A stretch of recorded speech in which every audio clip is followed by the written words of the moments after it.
10 दिनों के भीतर भीतर 4 बार पेट्रोल का दाम बढ़ा दिया गया और कुल मिला के अभी तक 7.5 रुपए की बढ़त हो चुकी है। और मैं ये मान के चल रही हूँ सर कि ये आखिरी बढ़त नहीं थी। क्या लगता है आपको महंगाई कहाँ तक बढ़ेगी? ये सिचुएशन यहाँ से थोड़ी क्रिटिकल मुझे नजर आ रही है। मुझे लग रहा है जून, जुलाई, अगस्त ये 3 महीने बहुत कठिन होंगे। ये साल 2026 तो मुझे बहुत टफ नजर आता है।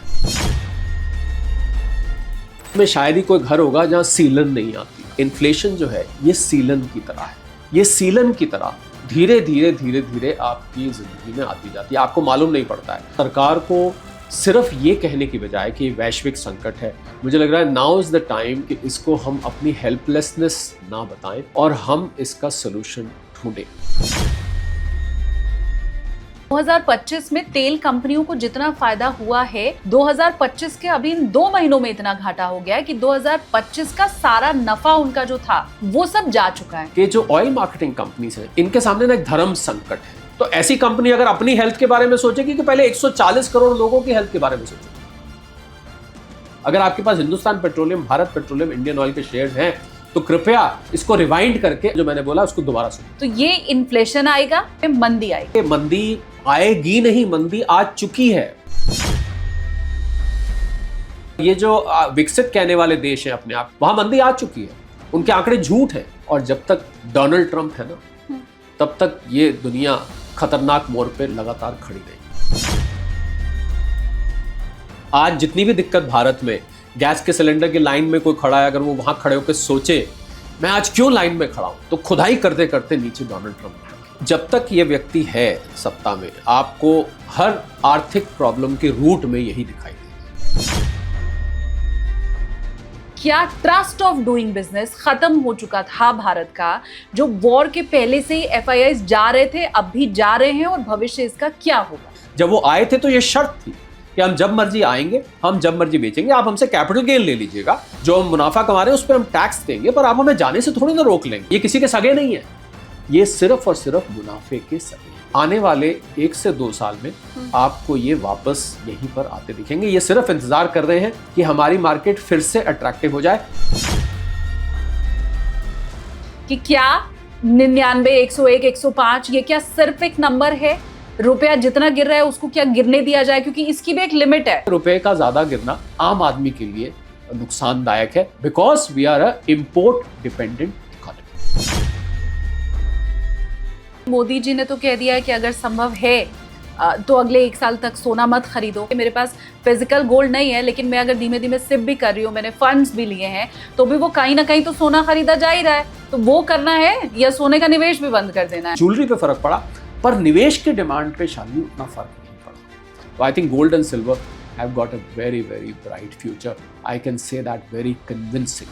सोना आपकी इस बिल्डिंग की छत फाड़ के ऊपर जाता है। ये अनुमान कब तक का है? Next 2-3 years. हेलो एवरीवन, आप देखना शुरू कर चुके हैं पैसा बोलता है विद SKT यानी कि मैं शालिनी कपूर तिवारी। मैं मान के चल रही हूँ कि आपकी लाइफ में बहुत से टर्बुलेंस हाल फिलहाल में आए होंगे। वो आपके पोर्टफोलियो से भी जुड़ा हुआ हो सकता है, आपकी रोजमर्रा की जिंदगी से जुड़ा हुआ हो सकता है, या आपके खर्चे अचानक बढ़ती महंगाई के चलते बढ़ गए होंगे। अब प्रॉब्लम ये है कि इस सिचुएशन में किया क्या जाए?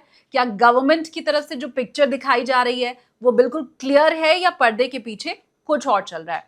ये सारी बातें आज के पॉडकास्ट में समझने के लिए हमने जाने माने अर्थशास्त्री शरद कोली सर को इनवाइट किया है।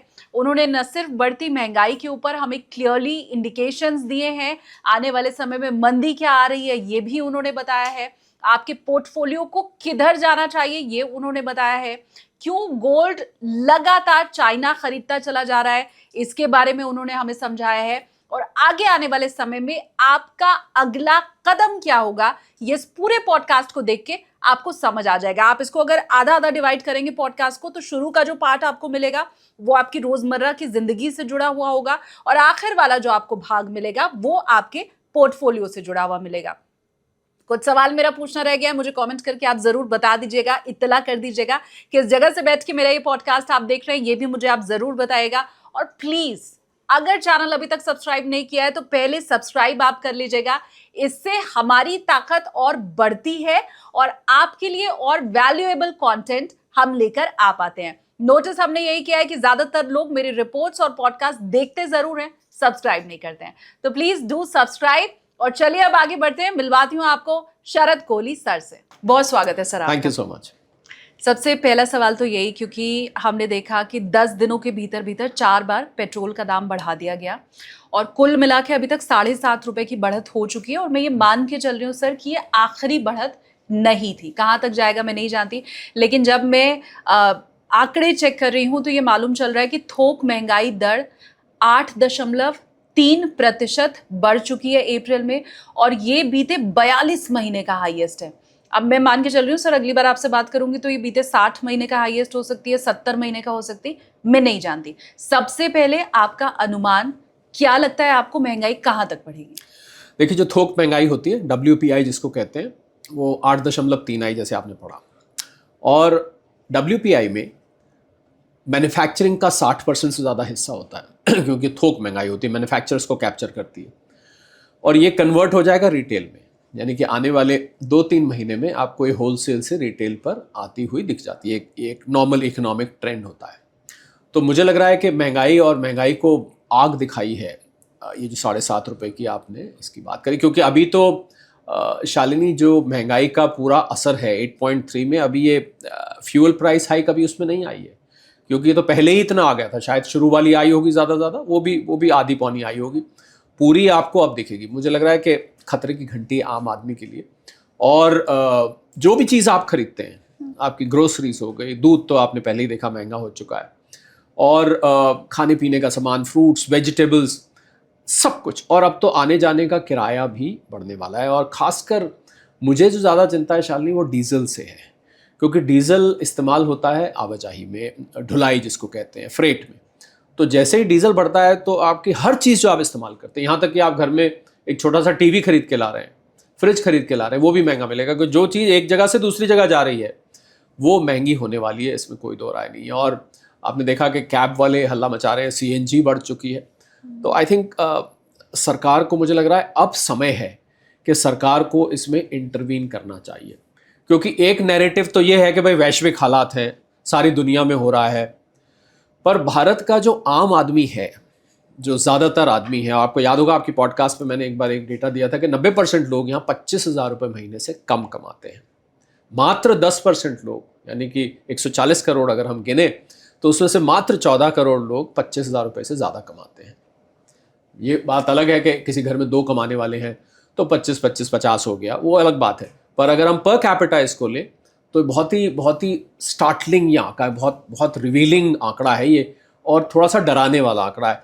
तो इसको मैं अगर दूसरा देखूं कि भारत में जो असल में जो समृद्ध हैं, उनकी गिनती मेरे अनुमान के हिसाब से शालिनी 8 से 10 करोड़ की है।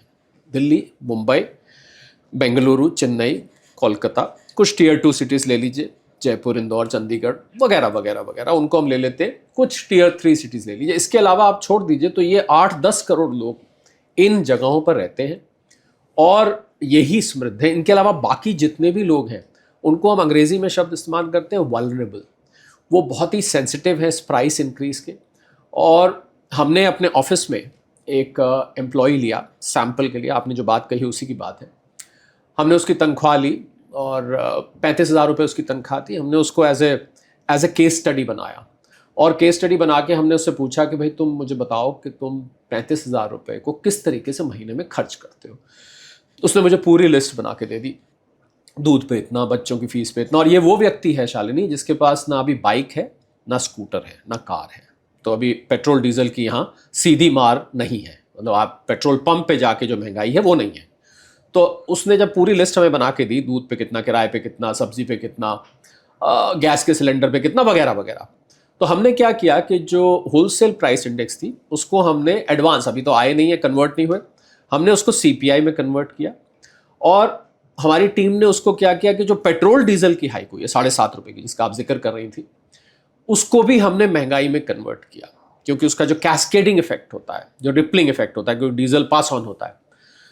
तो मैंने उससे ये भी पूछा कि आप महीने में कितने पैसे बचाते हो। उसने मुझे कहा 1,500 रुपये औसतन, किसी महीने 1,200, किसी महीने 1,000, किसी महीने कहता है सर 2,000 भी बच जाते हैं। तो औसतन हमने निकाला तो 1,500 रुपये।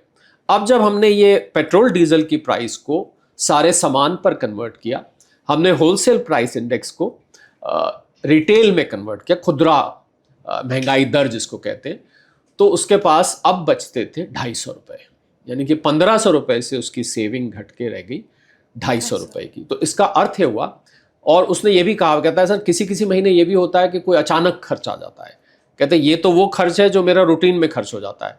कहता है तो मैंने कहा फिर उसको कैसे करते हो? बिल्कुल केस स्टडी है, classic, I think this case study can be replicated to whole country.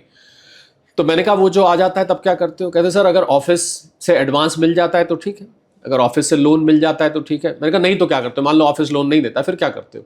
उसने कहा सर वो जो 1500 रुपये मैं बचाता हूँ वो मैं साल में 18-20 हज़ार रुपये, 18,000 के आसपास बचा लेता हूँ, तो पिछले कई साल से मेरे पास 50-60 हज़ार की सेविंग रहती है, तो जो मुसीबत के समय मुझे दिक्कत आती है वो मैं उसमें से इस्तेमाल करता हूँ।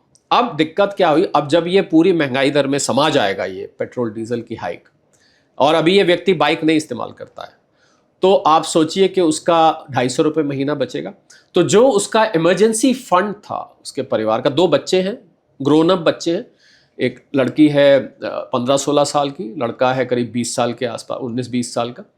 तो आप ये देखिए कि जैसे ही ये महंगाई दर धीरे धीरे क्रीप करके उसकी किचन में, उसके घर में जाएगी, एक कमरे के मकान में वो रहते हैं, उसके किचन में जाएगी, तो वो उस लेवल पे पहुंच जाएगा जहां पर बिल्कुल, इसको अंग्रेजी में बोलते हैं ऑन द ब्रिंक, कि ज़रा सा भी अगर कोई खर्चा फालतू आया तो वो व्यक्ति मजबूर हो जाएगा कहीं से उधार मांगने के लिए, क्योंकि ऑफिस उसकी सैलरी तो तभी बढ़ाएगा जब ऑफिस का अप्रेजल होता है, साल बाद बढ़ती है। कोई स्पेशल ग्राउंड पे सैलरी बढ़ जाए अलग बात है, पर क्योंकि मैं पूरे भारत पे इस एग्जाम्पल को रेप्लिकेट करना चाहता हूँ और आम आदमी के ऊपर रेप्लिकेट करना चाहता हूँ, इसमें वो कुछ नहीं कहूँगा जो उसके लिए कुछ स्पेशल किया जाएगा, वो ऐसी कोई बात नहीं कहूँगा। तो मुझे लगता है कि सरकार को खाली ये ना कह के कि वैश्विक संकट है, आई थिंक ग्राउंड लेवल पे अब काम करने का समय आ गया, क्योंकि अगर आप नहीं करेंगे आप, तो इस देश की ज़्यादातर जनता वल्नरेबल है, और वो फिर लोग सड़कों पर, और आपको पता है विपक्ष को तो मौका चाहिए, पहले ही आप कितनी आवाज़ें चल रहे हैं, स्लो पॉइजन, और मैंने अभी देखा राहुल गांधी जी लिख रहे थे कि महंगाई मैन, महंगाई मानव, इस तरीके के उन्होंने ऑलरेडी कमेंट मारने शुरू कर दिए। और मुझे लगता है ये एक ऐसा पॉइंट है सरकार की आलोचना करने का जिसको लोग सीधा पकड़ लेंगे, ठीक बात, क्योंकि ये सीधा उनकी अपनी अर्थव्यवस्था को प्रभावित करता है। आप देखिए ईरान में लड़ाई हो रही है, डोनाल्ड ट्रंप ये कर रहे हैं, स्ट्रेट ऑफ हॉर्मुज बंद है, क्रूड ऑयल की कीमतें ऊंची, तो वो कहते हैं ठीक है सुन लिया, ये सब सुन लिया, सारे मीडिया प्लेटफॉर्म्स, आपका भी चैनल, अखबार उठाएं, कुछ भी आप उठाएं वहां, तो ये तो हम कई दिनों से सुन ही रहे हैं, 2-3 महीने होने को आ रहे हैं। पर अब मैं अपनी अर्थव्यवस्था का क्या करूं, मैं मेरी जेब का क्या करूं, मैं मेरी सैलरी का क्या करूं? क्या मेरे कहने से मेरा एम्प्लॉयर मेरी सैलरी बढ़ा देगा? क्या मेरी दुकान पे मैं फालतू ग्राहक ले आऊंगा? क्या मेरा जो छोटा मोटा बिजनेस चल रहा है मैं ज्यादा सेल कर लूंगा? इसका जवाब है ना, मेरी मर्जी से मेरा रेवेन्यू नहीं चलता है, पर खर्चे आपकी मर्जी से बढ़ रहे हैं। तो इसलिए ये सिचुएशन यहां से थोड़ी क्रिटिकल मुझे नजर आ रही है। आज हम मई के लगभग एंड में बैठे हुए हैं, मुझे लग रहा है जून, जुलाई, अगस्त, ये 3 महीने बहुत कठिन होंगे। और यहाँ से शालिनी, अगर वैसे तो डोनाल्ड ट्रंप का रोज उम्मीद होती है आज स्ट्रेट ऑफ हॉर्मुज खुल रहा है, अब खुलते खुलते जब ये हुआ सबको उम्मीद हो गई कि अब खुल जाएगा, फिर ये शुरू हो गया, फिर तो आई थिंक ये जो येस एंड नो का गेम है ये कब तक चलता है, पर मान लेते हैं 1 मिनट को कि शायद स्ट्रेट ऑफ हॉर्मुज खुल जाए, क्योंकि ये भी बीच बीच में बोलने लगे स्ट्रेट ऑफ हॉर्मुज जल्दी खुल जाएगा, जल्दी खुल जाएगा। खुल भी गया तो इन दामों को, ये जो महंगाई, मैंने इसका ना बड़ा अच्छा एग्जाम्पल दिया शालिनी, भारत में शायद ही कोई घर होगा जहां सीलन नहीं आती। हाँ। मेरे ख्याल शायद हर किसी ने कभी ना कभी सीलन का सामना किया, किचन में, बाथरूम में, आपके कमरे में, कोने पर, इधर दीवार पर। ये जो है, ये इन्फ्लेशन जो है, ये सीलन की तरह है, ये धीरे धीरे, और सीलन का एक क्वालिटी होती है, मैंने सीलन से क्यों कंपेयर किया, सीलन क्या करती है, अगर आप किसी सिविल इंजीनियर से पूछे वो बताएगा कि ये फैलती कैसे, जहां जहां इसको खाली जगह दिखती जाती है पानी वहां घुसता चला जाता है। तो ये महंगाई भी बिल्कुल ऐसे ही है, ये सीलन की तरह धीरे धीरे धीरे धीरे आपकी जिंदगी में आती जाती है, आपको मालूम नहीं पड़ता है। तो मुझे लग रहा है अगले 2-3 महीने में ये सीलन आपके कमरे में, आपके किचन में, आपके घर में फैल जाएगी, वो सीलन जिसको मैं महंगाई कह रहा हूं। तो फिर, और सीलन सूखती भी जल्दी नहीं है, सीलन सुखाने के लिए मैंने तो सिविल इंजीनियर्स को हीटर्स इस्तेमाल करते हुए देखा, पंखे चला दिए जाते हैं, खिड़कियां खोल दी जाती, धूप आने दो, हवा आने दो, पर फिर भी सीलन इतनी जिद्दी होती है कि वो और चली भी जाती है ना एक और सीलन की, तो निशान छोड़ जाती है। आप समझ रहे हैं मेरा निशान से क्या मतलब है? तो मुझे लग रहा है कि सरकार को सिर्फ ये कहने की बजाय कि वैश्विक संकट है, अमेरिका में ये हो गया, ऑस्ट्रेलिया में ये हो गया, यूरोप में ये हो गया, वहाँ ये हो गया, दुबई में इतनी कीमतें बढ़ गई, यहाँ इतनी बढ़ गई, ये सब कहने की बजाय मुझे लग रहा है नाउ इज़ द टाइम कि इसको हम अपनी हेल्पलेसनेस ना बताएं और हम इसका सोल्यूशन ढूंढें। मैंने शालिनी 2-3 दिन से 4 दिन से मैं लगातार नेशनल टीवी चैनल्स में डिबेट्स पे हूँ। मैंने 2-3 सॉल्यूशंस दिए, आप कहें तो मैं आपके चैनल पे वो सॉल्यूशंस दूँ कि इसका हल क्या। क्योंकि देखिए लोग कहते हैं एक तो प्रॉब्लम को मैग्नीफाई करना है, हम प्रॉब्लम को और बढ़ा के बता रहे हैं, पर वो कह रहे हैं ठीक है तो हमें पता है आप बढ़ा के बता रहे हैं, साथ में कोई सोल्यूशन भी दीजिए ना, इसका हल क्या है। हाँ। मैंने हल ये दिया कि अगर आपको लग रहा है कि क्रूड ऑयल आपको महंगा मिल रहा है, पहली बात जो ऑयल मार्केटिंग कंपनीज हैं, Indian oil, Bharat petroleum, Hindustan petroleum, इनके पास 90% मार्केट शेयर है, तो आप मानते हैं डिस्ट्रीब्यूशन का, पहले भी हम बात कर चुके हैं। इन्होंने जनवरी मार्च क्वार्टर में 19,500 करोड़ का मुनाफा कमाया। पिछले पूरे साल में कोई आंकड़ा कहता है 77,000, तो मेरे हिसाब से 96,000 करोड़ का इन्होंने मुनाफा पिछले तीनों को मिला दे तो कमाया। अब अगर मार्च क्वार्टर में 19,000 करोड़ का मुनाफा कमाया तीनों ने मिला के, मैं औसतन 6,500 कर देता हूं, 1,000 का पर कंपनी, तो फिर अप्रैल से अब तक जो अंडर रिकवरी जिसकी बात की जा रही है बार बार, जिसकी वजह से ये पेट्रोल डीजल प्राइसेस बढ़ रही हैं कि अंडर रिकवरी है, अभी भी 600 करोड़ के आसपास की पर डे की अंडर रिकवरी बताई जा रही है, जिसकी वजह से आपने ये कहा कि ये आखिरी नहीं है। आपने तभी कहा ना कि आखिरी नहीं है, अभी और बढ़ेगी। हाँ। तो मैं 3 सॉल्यूशंस की बल्कि 3-4 सॉल्यूशंस मैं देना चाहता था, उसमें सरकार कोई एक चूज करे। मैं 1 मिनट बीच में रोक के आपसे एक सवाल पूछ लूं, क्योंकि मैं एक जगह रिपोर्ट ये पढ़ रही थी कि 2025 में तेल कंपनियों को जितना फायदा हुआ है, 2025 के अभी इन 2 महीनों में इतना घाटा हो गया है कि 2025 का सारा नफा उनका जो था वो सब जा चुका है। क्या ये वाकई हुआ है? हो सकता है? मैं इसी पर आ रहा था। हाँ। और मैं आपको पहले मैं सोल्यूशन बताता हूँ, फिर आपकी बात का जवाब दूंगा। आप अगर मैं भूलूं तो आप मुझे दोबारा, ये सवाल बहुत जरूरी किया आपने, इसका जवाब देना जरूरी है। पहले जो मैं सोल्यूशन बता रहा था उस पर आओ। हाँ। मुझे लगता है एकदम अभी जीएसटी काउंसिल मीटिंग बुलानी चाहिए और उसमें अब 21-22 राज्य एनडीए शासित हैं, वो एक प्रस्ताव रखें कि हम पेट्रोल डीजल को जीएसटी में लाना चाहते हैं। सबसे ऊंचा जो रेट है वो 28% का है जीएसटी में, और बहुत सारी स्टेट्स 35, 40, 42% पे भी ले रही हैं। तो मुझे लग रहा है उससे फर्क पड़ जाएगा। अगर ये नहीं कर सकते तो 21-22 राज्य एनडीए शासित हैं, आप बोलिए कि हम अपने अपने राज्य में वैट घटाते हैं, वीएटी लगता है उस पर, हम वैट अभी घटाते हैं 7.5 रुपए के इम्पैक्ट को नेगेट करने के लिए, इसको न्यूट्रलाइज करने के लिए। अब अगर आप ऐसा कर देते हैं, ये तो इसमें तो कोई बाकी राज्यों की सहमति की जरूरत, जीएसटी में तो सहमति चाहिए होती है, इसमें तो कोई सहमति नहीं चाहिए। हाँ, पहले हुए भी हैं। हाँ हुए हैं, नहीं बता। और अगर आप कर देते हैं तो क्या होगा, केरला, हिमाचल, तेलंगाना वगैरह वगैरह जो गैर एनडीए शासित राज्य हैं, उनको बहुत शर्म का सामना करना पड़ेगा, क्योंकि उनके यहाँ ये उंगली उठाई जाएगी कि देखो इस सरकार ने तो कर दिया, आप नहीं करे। तो मुझे लगता है पॉलिटिकली स्पीकिंग भी बहुत ही साउंड मूव होगा। ये था दूसरा सजेशन। तीसरा और इससे भी कारगर सजेशन ये, क्योंकि इस सजेशन में थोड़ा सा कैच ये है कि राज्यों की जो आर्थिक हालत है वो थोड़ी सी नाजुक है, कुछ की बहुत उधार चढ़ चुका है। मेरे पास राज्यों के बैलेंस शीट्स हैं, मध्य प्रदेश है, वेस्ट बंगाल है, बहुत पंजाब है, बहुत सारे ऐसे राज्य हैं जहाँ पर जिनकी आर्थिक हालत खराब है। तो उनको लगता है यही तो हमारी कमाई है भाई, उसको भी अगर हमने वैट घटा दिया तो हमारे तो तनख्वाह देना मुश्किल हो जाएगा। हिमाचल में सिचुएशन आई थी एक बार। तीसरा सोल्यूशन ये है शालिनी, और ये मुझे लगता है ये सोल्यूशन सबसे ज्यादा सरकार आसानी से इंप्लीमेंट करती है। जब बजट आता है 1 फरवरी को, उस टाइम जो घोषणाएं होती हैं वो 2 कैटेगरी की होती हैं, एक डेवलपमेंटल होती है, एक वेलफेयर होती है। देखा होगा, एक में केपेक्स होता है जिसमें कैपिटल एक्सपेंडिचर होता है, आप बहुत सारे नए ब्रिजेस, नए क्वाड्रिलेटरल, ये वो, आप railway stations, railway investment, airports, इसके लिए आप केपेक्स करते हैं, सड़कों के लिए, हाईवेज के लिए। कुछ आप लिस्ट बनाइए इन सब आइटम्स की, इसमें से कुछ लो प्रायोरिटी होते हैं जिनकी प्राथमिकता कम होती है, और ये तो सरकार की तरफ से भी आवाज आती है, extraordinary times demand extraordinary action. असाधारण परिस्थितियों में असाधारण एक्शन लेना पड़ता है। जो लो प्राथमिकता की, कम प्राथमिकता की स्कीम्स हैं, उनको फिलहाल रोक दीजिए आप। क्योंकि देखिए, इसको हम बैलेंस शीट को समझे तो जो ऑयल मार्केटिंग कंपनीज है उनका घाटा है, लोग ये सोच रहे हैं भाई सरकार दे देना घाटा, हमारे ऊपर क्यों डाल रही है, यही बात है ना सारी, भाई सरकार दे दे, उनको घाटा हो रहा है तो। और फिर कंपनियां भी तो सरकारी हैं अभी, 50-55% शेयर इन कंपनीज में अभी भी सरकार का है। तो भाई सरकार दे दे, हमारे ऊपर क्यों डाल रही है? सरकार का ये जवाब होता है कि हमारा फिस्कल डेफिसिट बिगड़ जाएगा, जो राजकोषीय घाटा जिसको कहते हैं कि वो बिगड़ जाएगा। तो उसको बिगाड़ने से रोकने के लिए मैं ये कहता हूं कि आप कम प्राथमिकता वाली स्कीम्स को 3 महीने के लिए आप उसको रोक दें।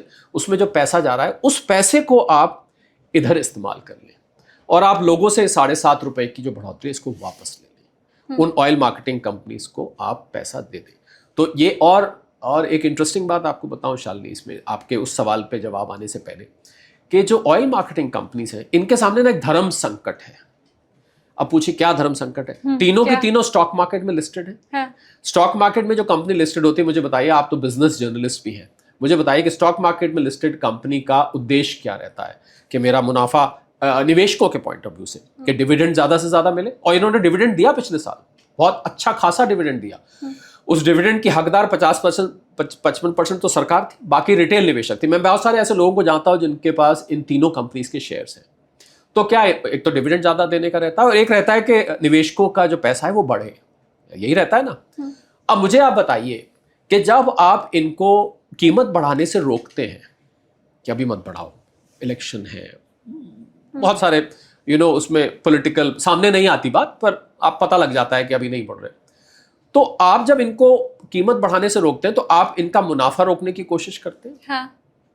ठीक है, तो शेयर मार्केट में जो कंपनी लिस्टेड है उसके साथ तो ऐसा नहीं होना चाहिए कि उसको आर्टिफिशियली उसका हाथ पकड़ा जाए कि रोको, आप मुनाफा ज्यादा मत कमाओ, क्योंकि ये तो निवेशकों के साथ नाइंसाफी है। आप समझ रहे हैं? हाँ। वो डिविडेंड कैसे मिलेगा, वो वैल्यू कैसे बढ़ेगी? और अगर ये कंपनी सोशल सर्विस के लिए है तो फिर ये शेयर मार्केट में क्यों लिस्टेड है? हाँ। तो मैंने ये सलाह दी बहुत सारे नेशनल डिबेट्स में कि आप इन कंपनीज में से जो आपने डिसइन्वेस्टमेंट किया, विनिवेश जिसको कहते हैं, उसको वापस ले लीजिए, आप बाय बैक कर लीजिए इनके शेयर्स, एक तरफ हो जाइए, धर्म संकट खत्म करिए इनका। या तो ये सोशल सर्विस के लिए रहे या ये प्रॉफिट के लिए रहे। अगर प्रॉफिट के लिए है तो लोगों पे भार पड़ता है, सोशल सर्विस के लिए है तो सरकार की बात मानती है। तो एक तरफ हो जाओ ना, ये बीच में धर्म संकट क्यों खड़ा किया हुआ है? तो मुझे लगता है सरकार को इनको बाय बैक कर लेना चाहिए, निवेशकों के पास जो शेयर है, और ये ब्रेक इवन पे काम करें। जब कीमतें ज्यादा हो लोगों से वसूल लें, जब कीमतें कम हो तो बाकायदा उसको कम भी कर दें। तो ये भी मैंने एक सलाह दी है। मुझे लग रहा है ये जो मेरी तीसरी वाली सलाह थी वो सलाह बड़े आराम से लागू की जा सकती। देखिए 4.5% का फिस्कल डेफिसिट, राजकोषीय घाटा अप्रॉक्सीमेटली हमने टारगेट रखा है, 4.3 का रखा है 2027 में। अगर ये बढ़ के टाइम क्या हुआ था के टाइम हमारा फिस्कल डेफिसिट कहां था? 6-7। तो अब अगर युद्ध की परिस्थिति है और प्रधानमंत्री जी ने स्वयं कहा कि जैसे उन्होंने अभी विदेश गए थे, उन्होंने 2-3 बातें की, ये दशक हमारे लिए बहुत चैलेंजिंग रहा। पहले आया, फिर के बाद रशिया यूक्रेन शुरू हो गया, फिर उसके बाद ट्रंप ने टैरिफ शुरू कर दिया, गेम शुरू कर दिया, और उसके बाद फिर ये ईरान युद्ध हो गया। तो आपको तो मतलब कठिन या चैलेंजिंग टाइम्स का आपने जिक्र किया। तो अगर चैलेंजिंग टाइम्स है तो अगर हमारा शालिनी, अगर फिस्कल डेफिसिट 5 भी चला जाता है, यानी कि सरकार को इसको पैसा दे के और ये लोगों पर से भार हट भी जाता है, तो इसमें क्या हर्ज है? 76 दिन तक भी तो आपने लोगों की वाहवाही, लोगों ने करी, आपकी तारीफ करी कि सारी दुनिया में बढ़ रहा है, हमारे देश में नहीं बढ़ रहा। तो वो मुझे लगता है सरकार के लिए बहुत ही पॉजिटिव मूव होता। तब सरकार ये आंकड़े दिखाती, देखिए ऑस्ट्रेलिया में इतना बड़ा, अमेरिका में इतना बड़ा, यूएई में इतना बड़ा, यहां इतना, पाकिस्तान में इतना बड़ा, हमने नहीं बढ़ाया। पर अब तो I think we are all riding the same boat. और ये कहना साथ में कि हमारी फिस्कल पोजीशन अच्छी है और साथ में पेट्रोल डीजल की प्राइस लोगों पर डाल देना, ये दोनों बातें मुझे परस्पर विरोधी लगती हैं। क्योंकि अगर अच्छी है तो आप उस अच्छी पोजीशन को आप यूज करिए लोगों के फायदे के लिए। ये मैं कहना चाहता था। अब आपका एक सवाल था, आपको दोहराना पड़ेगा क्योंकि मैं इसमें तक खो गया सॉल्यूशंस में। जी मैं वो सवाल दोहराऊं उसके पहले मैं मेरे व्यूवर को ये बता दूं कि सर ने ये आपको बहुत अच्छे ढंग से समझाया है, क्योंकि बहुत से लोग आपको ये कहते हुए मिल जाएंगे कि अमेरिका में भी तो प्राइस हाइक हुआ है, बहुत से लोग आपको दूसरे देशों का उदाहरण देते मिल जाएंगे, लेकिन वो 35,000 वाली केस स्टडी की बात जो आपने समझाई, उससे आप लोगों को ये समझ आ चुका है कि भारत में पर कैपिटा इनकम लोगों की बहुत कम है, दूसरे देश में प्राइस बढ़ना और हमारे देश में 7 साढ़े 7 रुपया तेल का दाम बढ़ जाना, दोनों में बड़ा फर्क है। यहाँ हैंड टू माउथ वाली स्थिति है लोगों की, तो हम कंपेयर नहीं कर सकते अमेरिका से, यूरोप से या कुछ बड़ी अर्थव्यवस्थाओं से। अब सवाल मैंने आपसे ये पूछा था कि क्या ये गुमराह करने की तो कोशिश नहीं है, क्योंकि कुछ रिपोर्ट्स ये बता रही हैं कि जब तेल के दाम कम थे तो हमारी जो ऑयल कंपनीज थी वो तब भी ऊंचे दाम पे तेल बेच रही थी और उस स्थिति में 2025 में बड़ा मोटा मुनाफा उन्होंने कमाया है। अब यही रिपोर्ट्स ये बता रही हैं कि 26 के 2 महीनों में उनको इतना नुकसान हो गया है कि 25 का पूरा फायदा उनका खत्म हो चुका है, जा चुका है। तो ये क्या वाकई है या हुआ होगा? देखिए, अगर आप 1000 करोड़ पर डे का लॉस कर रहे हैं, जो उन्होंने बताया अंडर रिकवरी जिसको कहते हैं, तो हम ले अगर पूरा का पूरा मार्च ले 30,000 करोड़, पूरा का पूरा अप्रैल ले 30,000 करोड़, 60,000 करोड़ हो गया। अभी मई में बढ़ने शुरू हुए, तो 60,000 करोड़ का अगर नुकसान हुआ होगा, मैं इस बात से इनकार नहीं करता कि पर देखिए, कॉर्पोरेट लाइफ में प्रॉफिट एंड लॉस आपके जिंदगी का हिस्सा होता है। किसी साल आपका बहुत अच्छा गया, किसी साल बहुत खराब गया, पर यह भी तो शालिनी सच है कि ये सरकारी कंपनी है। ये 50-55% इसमें सरकार का शेयर है, बाकी का शेयर आप पूछेंगे किसके पास है? रिटेल निवेशकों के पास है, DIIs के पास है जिसमें लोग SIP करते हैं, FIIs के पास है जो विदेशी निवेशक है उनके पास भी है। तो मुझे लग रहा है कि ये जो धर्म संकट है ना, ये मुझे लग रहा है ये कंपनी ऐसे लगता है कि चैरिटी वाली कंपनी है या मुनाफे वाली कंपनी है। सरकार की बात मानती है कि शेयर होल्डर्स की बात मानती है, AGM में बात मानी जाती है कि पेट्रोलियम मिनिस्ट्री से बात मानी जाती है। ये जो धुंधली सी परिस्थिति है, इस पर से बादल हटने चाहिए। और मैंने जो बायबैक का सोल्यूशन बताया, बाकी का विनिवेश आप करते रहिए। प्रधानमंत्री जी ने एक बात 3-4 साल पहले बोली थी और मैं एज एन इकोनॉमिस्ट मैं उस बात को सपोर्ट करता हूं। Government has got no business to be in business. अगर सरकार कंपनी चला के लोगों से मुनाफा लेगी तो एक तरह से ऐसा हुआ कि राजा अपनी प्रजा से एक तो टैक्स लेता है और एक मुनाफा भी लेता है। इसलिए प्रधानमंत्री जी ने यह बात कही थी। और वहीं से शालिनी ये डिसइन्वेस्टमेंट का प्रोसेस शुरू हुआ था जब ये विनिवेश किया गया था। अनेकों कारणों से इसको रोका गया, डिले हो गया, बहुत स्लो चल रहा है, रुक रुक के आता है। परंतु प्रधानमंत्री जी निजी तौर पे ये बात मानते हैं कि government has no business to be in business. सरकार को बिजनेस में रहने का कोई हक नहीं बनता है। आप प्रजा से कैसे प्रॉफिट ले सकते हैं? तो अब इसीलिए मैं कह रहा हूं कि इनको एक तरफ हो जाना चाहिए। मैंने इसीलिए कहा बायबैक। और buyback by the way corporate law में, कंपनी लॉ 2013 का जो है, जो आजकल चल रहा है, उसमें बायबैक के प्रोविजंस हैं। अब किसी ने मेरे से ये कहा कि साहब बायबैक के लिए भी तो सरकार को पैसा चाहिए। अरे मैंने कहा वो पैसा तो एक मुश्त है ना, वो रोज रोज छोड़ना चाहिए। एक मुश्त दे के आप बायबैक, जो आज की इनकी कीमत है उस पर आप बायबैक कर लीजिए। वो तो एक मुश्त आप उसके कम से कम आगे के लिए 88% अगर हम इंपोर्ट अपना डिपेंडेंट है तो आगे के लिए तो धर्म संकट खत्म हो जाएगा। आपको ये तो नहीं सुनना पड़ेगा कि इलेक्शन आए तो रोक दिए, इलेक्शन चले गए तो नहीं रोके, ये मार्केट ड्रिवन प्राइसेस हैं। वो कहते हैं नहीं इलेक्शन ड्रिवन प्राइसेस है। कम से कम इस आलोचना से भी आप बच जाएंगे और इन कंपनीज का भी क्लियर हो जाएगा। और अगर आपके सवाल पे वापस उसको रैप अप करता हूं कि अगर घाटा हो भी रहा है तो I think government can step in. सरकार को स्टेप इन करना चाहिए। मत दीजिएगा डिविडेंड इस साल लोगों को, अपने शेयर होल्डर्स को। अगर आपको घाटा हुआ है तो क्या होगा? डिविडेंड नहीं देंगे ना, आपकी थोड़ी नेटवर्थ नीचे चली जाएगी। तो परिस्थिति भी तो असाधारण है। आप ऐसे बिजनेस में हैं जहां लोगों के घर के बजट हिल सकते हैं। ठीक बात। तो ऐसी कंपनी अगर अपनी हेल्थ के बारे में सोचेगी कि पहले 140 करोड़ लोगों की हेल्थ के बारे में सोचेगी। और जबकि दोनों इंटरकनेक्टेड है, बिल्कुल, कंपनी की हेल्थ ठीक रहेगी तो हमारी हेल्थ भी ठीक रहने वाली है। उन शेयर होल्डर्स जिनके पास इनके शेयर है वो इस बात से एतराज करेंगे भाई तुमने हमारे शेयर में तो कोई बढ़ोतरी नहीं करी, तो उनको ये आपकी आज ये पॉडकास्ट सुननी चाहिए। उन शेयर होल्डर्स को उनको ये हमारी बातचीत सुननी चाहिए। अगर आपके पास हिंदुस्तान पेट्रोलियम, भारत पेट्रोलियम, इंडियन ऑयल के शेयर्स हैं तो कृपया इसको रिवाइंड करके अभी पिछले 5 मिनट में जो मैंने बोला उसको दोबारा सुनिए और मुझे कमेंट्स करके बताइए भी कि आपने ऐसा किया। एक चीज मैं और चाहती हूँ, आप मुझे कमेंट करके बताइए आपको क्या लगता है, ऑयल प्राइस इंडिया में क्या मार्केट ड्रिवन है या इलेक्शन ड्रिवन आपको लग रहा है? इंतजार रहेगा मुझे आपके कमेंट का। अब सर आगे बढ़ते हुए, क्योंकि रे डालियो उनकी तरफ से अभी सबको चेताते हुए ये बताया गया कि दुनिया बड़े खतरनाक मोड़ पर है। उनका ये कहना है कि चीज़ें इतनी जल्दी ठीक होने वाली हैं नहीं। ये भी उन्होंने कहा है कि शायद हम ये जो मुसीबत आई है उसको बहुत कम आंक रहे हैं। उनका कहना है वर्ल्ड में हर कंट्री इस मुसीबत को बहुत कम आंक रही है। लोगों को ये लग रहा है कि युद्ध खत्म होने के बाद स्थिति ठीक हो जाएगी। उनका कहना है ऐसा है नहीं।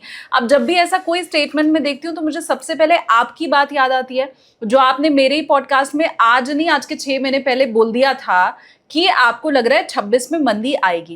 अब इतनी चर्चा तो हमने इन्फ्लेशन के ऊपर कर ली सर, आप बोल रहे हैं कि इन्फ्लेशन आएगा, ये जो थोक महंगाई दर अभी नहीं बढ़ी है, खुदरा के ऊपर हमने चर्चा की, आप कह रहे हैं कि आगे जा करके वो भी बढ़ने वाली है, तो ये इन्फ्लेशन आएगा या पहले जो आपने बात बताई थी मंदी की, उस दोराहे पे जाके हम खड़े हो चुके हैं, मंदी आएगी? इन्फ्लेशन की वजह से मंदी आएगी। क्यों?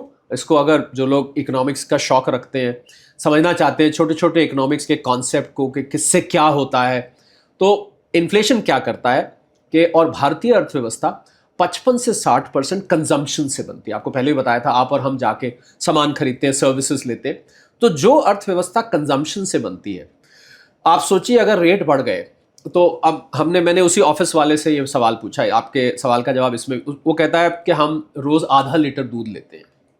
2 बच्चे, कहते हैं पहले बच्चे छोटे थे तो हम ज़्यादा लेते, जब बच्चे बड़े हो गए दूध थोड़ा कम पीते हैं तो हमें भी पैसे बचते हैं, तो हमने दूध लेना, वो चाय पी लेते हैं। तो कहता है सर अब हम उसको 250 ml कर देंगे दूध को।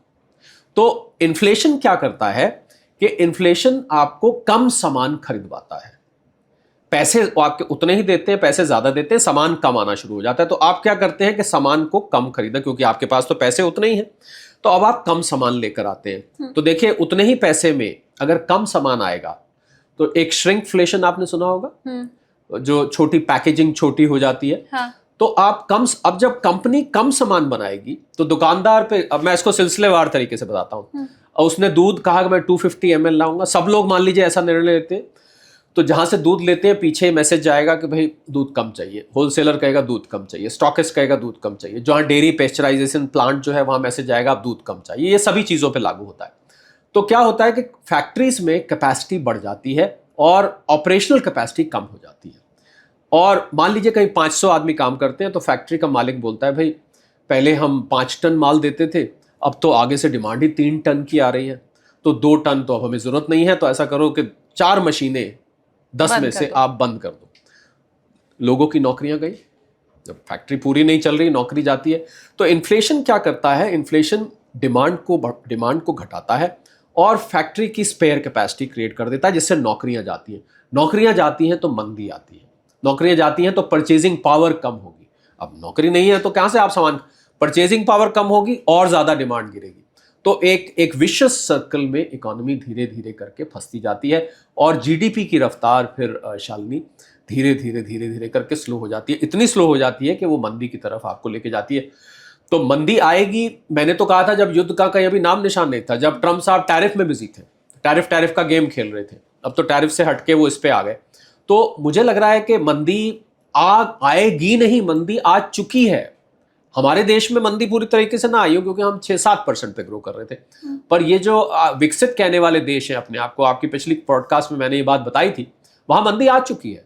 उनके आंकड़े झूठ हैं, ये जो डेसिमल्स में जीडीपी दिखाते हैं ये झूठ है। मैं आप खोल के आपकी पिछली पॉडकास्ट में बता चुका हूँ, 0.2%, 0.5%, ये कोई ग्रोथ नहीं होती है, कोई जीडीपी नहीं है।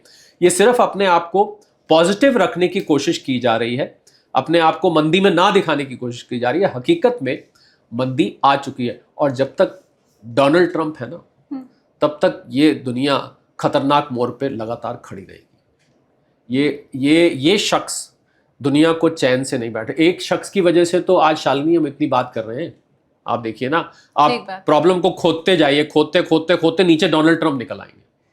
तो जब तक ये व्यक्ति है सत्ता में, आपको हर आर्थिक प्रॉब्लम के रूट में यही दिखाई देगा। आज जितनी भी दिक्कत भारत में, गैस के सिलेंडर की लाइन में कोई खड़ा है, अगर वो वहां खड़े होकर सोचे मैं आज क्यों लाइन में खड़ा हूं, और या जो व्यक्ति पेट्रोल पंप पे ज्यादा पैसे दे रहा है वो सोचे कि मेरे क्यों ये ज्यादा देने पड़े, तो खुदाई करते करते नीचे डोनाल्ड ट्रंप निकल आएंगे। तो मुझे लगता है जब तक ये व्यक्ति सत्ता में है, ये दुनिया में हलचल मचाता रहेगा, ये दुनिया में उथल पुथल मचाता रहेगा, ये दुनिया में जियोपॉलिटिकल टेंशंस और जियो इकोनॉमिक टेंशंस बारी बारी करके या एक साथ लाता रहेगा। तो इसलिए ये मंदी को फोरकास्ट करना बहुत आसान था, इसलिए आसान था कि मैंने डोनाल्ड ट्रंप का सीटी स्कैन देख लिया बस, तो मेरे लिए मंदी फोरकास्ट करना आसान हो गया। लोग सोच रहे होंगे इसमें क्या ऐसी खास बात है इनमें जो इन्होंने ऐसा रीड किया। बहुत आसान था, मैं आज राज खोल देता हूं।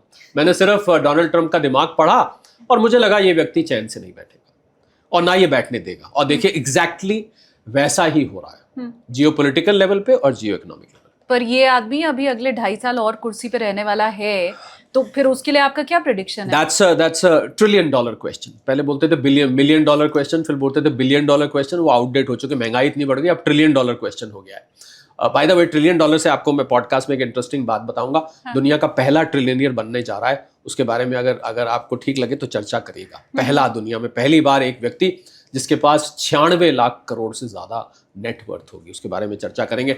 तो मुझे लग रहा है कि इनका कंटिन्यू करना, शालिनी, वो मुझे डाउटफुल लगता है, क्योंकि नवंबर में मिड टर्म है। हाँ। और इनके अपने देश के अभी एक वॉर पावर एक्ट में इनसे कुछ पावर्स वोटिंग हुई थी, जिसमें इनके अपने रिपब्लिकन्स ने इनको वोट नहीं दिए थे। 4-5 लोग इनकी पार्टी के उधर वोट कर गए थे, तो इनकी अपनी पार्टी में डिसेंट बन रही है। मुझे लग रहा है नवंबर के मिड टर्म इनका जीतना मुझे पॉसिबिलिटी नहीं नजर आ रही। इसका मतलब इनकी मेजॉरिटी सेनेट और कांग्रेस में चली जाएगी, और सेनेट और हाउस ऑफ रिप्रेजेंटेटिव्स बोलते हैं उसमें चली जाएगी। कांग्रेस में जैसे ही इनकी मेजॉरिटी जाएगी, ये खुद ही कहते हैं मुझे इम्पीच करने की कोशिश की जाएगी।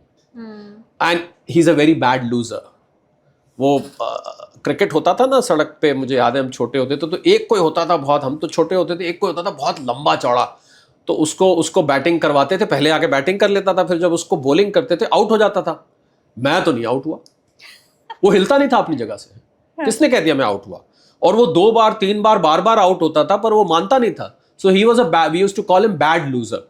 सो he is a bad loser. बाद में वो अपनी बॉल और बैट लेके चला जाता था, विकेट सुखाड़ के चला जाता था। खेल लो, मैं तुम्हें भी नहीं खेलने दूंगा। हाँ। तो ये ठीक, मुझे वो गली का क्रिकेट का वो व्यक्ति याद आता है जब मैं इनको देखता हूँ।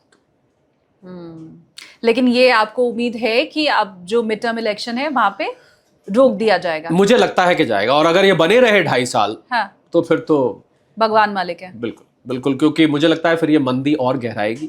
कम से कम ये साल 2026 तो मुझे बहुत टफ नजर आता है। हो सकता है कुछ ऐसी करामात हो जाए साल के एंड में। 2026 में मुझे हालात, शालिनी, बहुत ज्यादा सुधरते हुए नहीं नजर आते हैं।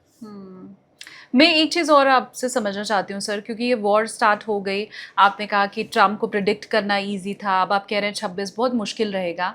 मैं ये नहीं समझ पा रही हूँ कि वॉर शुरू होने के पहले से हम ये देख रहे थे कि FIIs मार्केट से पैसा निकाल रहे थे, तो क्या उनका ट्रस्ट इंडियन मार्केट पे पहले से ही क्या ख़त्म होना शुरू हो चुका था?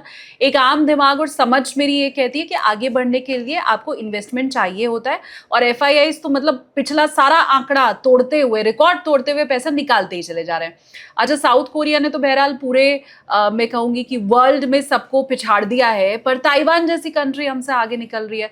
बहुत सी ऐसी छोटी कंट्रीज हैं। आप पर कैपिटा इनकम की अगर हम बात करते हैं तो हम देखते हैं कि बांग्लादेश, ये कहा जा रहा है कि वो हमसे आगे निकल चुका है। तो मैं समझना ये चाहती हूँ कि क्या ईज ऑफ डूइंग बिजनेस खत्म हो चुका था भारत का? क्या ट्रस्ट ऑफ डूइंग बिजनेस खत्म हो चुका था भारत का, जो वॉर के पहले से ही FIIs जा रहे थे, अब भी जा रहे हैं, और भविष्य इसका क्या होगा?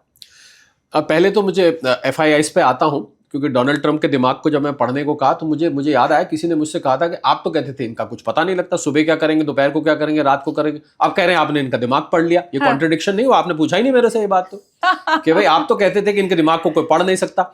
मैंने इनके दिमाग को ये पढ़ा कि ये अनप्रिडिक्टेबल है, तो जो व्यक्ति अनप्रिडिक्टेबल होता है उस व्यक्ति को दिमाग को इतना जरूर पढ़ा जा सकता है कि जो भी कदम लेगा वो बेड़ा गर्क ही होगा। इतना मैंने पढ़ लिया। तो ये तो नहीं पता कि क्या करेंगे, पर जो भी करेंगे कुछ ऊट पटांग। हाँ। ये इतना मैंने पढ़ लिया। आपके FIIs वाले पे वापस आता हूं। देखिए, मुझे लगता है मेरी इसमें सोच थोड़ी सी फर्क है। जब FIIs ने ये सेल लगाई रजौरी गार्डन करोल बाग वाली, उससे भी ज्यादा सरोजनी नगर में क्या सेल लगती होगी दिवाली पे, जो इन्होंने सेल लगा रखी है आजकल। 2 लाख करोड़ तो 1,80,000 करोड़ नेट आउटफ्लो सिर्फ अप्रैल के बाद से, और 2 लाख करोड़ की ओवरऑल सेल तो इसी साल लगा दी है।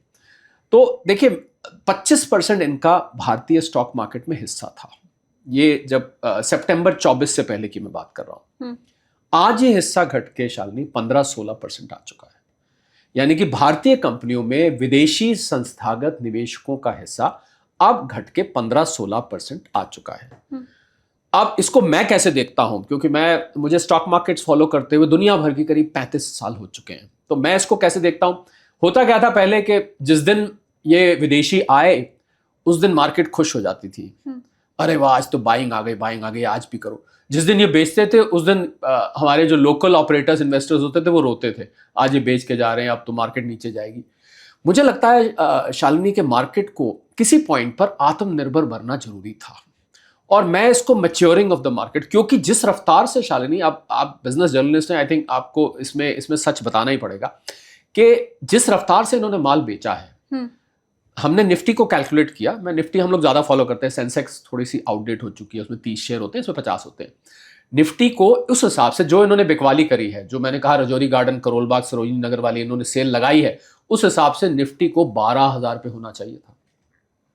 DIIs ने सपोर्ट किया, मैं आ रहा हूं उस पर। हाँ। तो मुझे लग रहा है कि वो पैसा रिप्लेस होके हमारे जो इंडियन इन्वेस्टर्स हैं, जो SIP करते हैं, म्यूचुअल फंड्स हैं, उन्होंने इसको संभाल रखा है। वरना 26,377 मार्केट हाईएस्ट पे था। आज भी गिरी पिटी मार्केट, जो डोनाल्ड ट्रंप के टैरिफ की वजह से पिटी, फिर ईरान युद्ध की वजह से पिटी, आज भी 23, 23,500, 24,000 पे खड़ी हुई है। तो हम पीक से कितना दूर है? 2,300 पॉइंट्स कुल। हाँ। ये तो हमें 12,000 होना चाहिए था। जिस रफ्तार से इन्होंने बेचा, पिटाई कर करके 12,000 तक आधी आ जानी चाहिए थी मार्केट। तो ये जो रिप्लेसमेंट ऑफ कैपिटल, इसको मैं देखता हूं Shalini, that foreign capital is getting replaced by domestic capital. इसको मैं maturing of the markets देखता हूं। हमारी इन विदेशी पैसे पर निर्भरता बहुत खतरनाक है। ये तो एक पॉइंट ऑफ व्यू। अब मैं दूसरे पॉइंट ऑफ व्यू पे आता हूं। मैं इसी में टोक के एक सवाल पूछ लूं। ये भी एक पक्ष है जो कुछ लोग कह रहे हैं कि कहीं ऐसा तो नहीं कि FIIs को जाने दिया जा रहा है आराम से, कहीं ऐसा तो नहीं कि FIIs जाते चले जाएंगे और हमारा पैसा फंसता चला जाएगा। अब एक एंड पे आके उनको तो इजी रास्ता मिल जाएगा, वो निकल लिए धीमे से पतली गली से, और हम लोग सब सारे फंस गए। नहीं, ये एक देखने का तरीका है। मैं आपको ये भी बता देता हूं। हाँ। देखिए, मैंने अगर 100 रुपए 2021 में लगाए थे मार्केट में, आज मेरे 175 हो चुके हैं, तो क्या मुझे 75 रुपए कमाने का राइट नहीं है? क्या आप मेरा हाथ पकड़ के रोक सकती हैं? क्या भारत सरकार को ये राइट है कि वो FIIs को कहे नहीं, अभी नहीं बेचोगे, आप कैसे जा रहे हो यहां से, आप कैसे जा रहे हो? आपने तो उनको फ्री एंट्री, फ्री एग्जिट दिया हुआ था। ये जब वो आए थे तो ये शर्त थी कि हम जब मर्जी आएंगे, हम जब मर्जी बेचेंगे, आप हमसे कैपिटल गेन ले लीजिएगा, जो हम मुनाफा कमा रहे हैं उस पर हम टैक्स देंगे, पर आप हमें जाने से थोड़ी ना रोक लेंगे। तो देखिए होता। अच्छा, दूसरा क्या था कि भारतीय मार्केट्स की जो PE थी ना, इसको हम प्राइस अर्निंग रेशियो कहते हैं। जो लोग आपके चैनल के नहीं जानते PE क्या होते हैं, ये एक रेशियो होती है, प्राइस टू अर्निंग रेशियो, और जितनी ये ज्यादा होती है मार्केट उतनी महंगी मांगी जाती है। तो हमारी एक समय में PE रेशियो शालिनी 25 से ऊपर थी, और 25 रेशियो बहुत ऊपर मानी जाती, बहुत महंगी मार्केट। तो हमारी मार्केट को ये लोग कहते थे बहुत महंगी है आपकी, पर उन दिनों में चाइना, कोरिया, जापान, वियतनाम ये अच्छा रिटर्न नहीं दे रहे थे।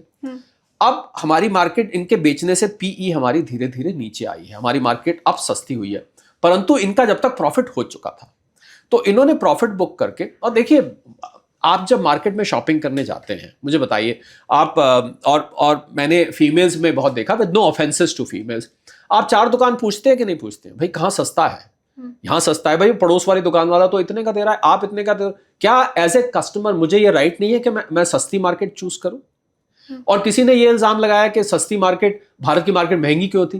क्योंकि हमारी GDP की रफ्तार बढ़ने की तेज थी। So our companies could afford a higher PE at that time. तो उनको जैसे ही हायर PE मिला, उनको मुनाफा मिला, उन्होंने बेच के सस्ती मार्केट्स में लगाया।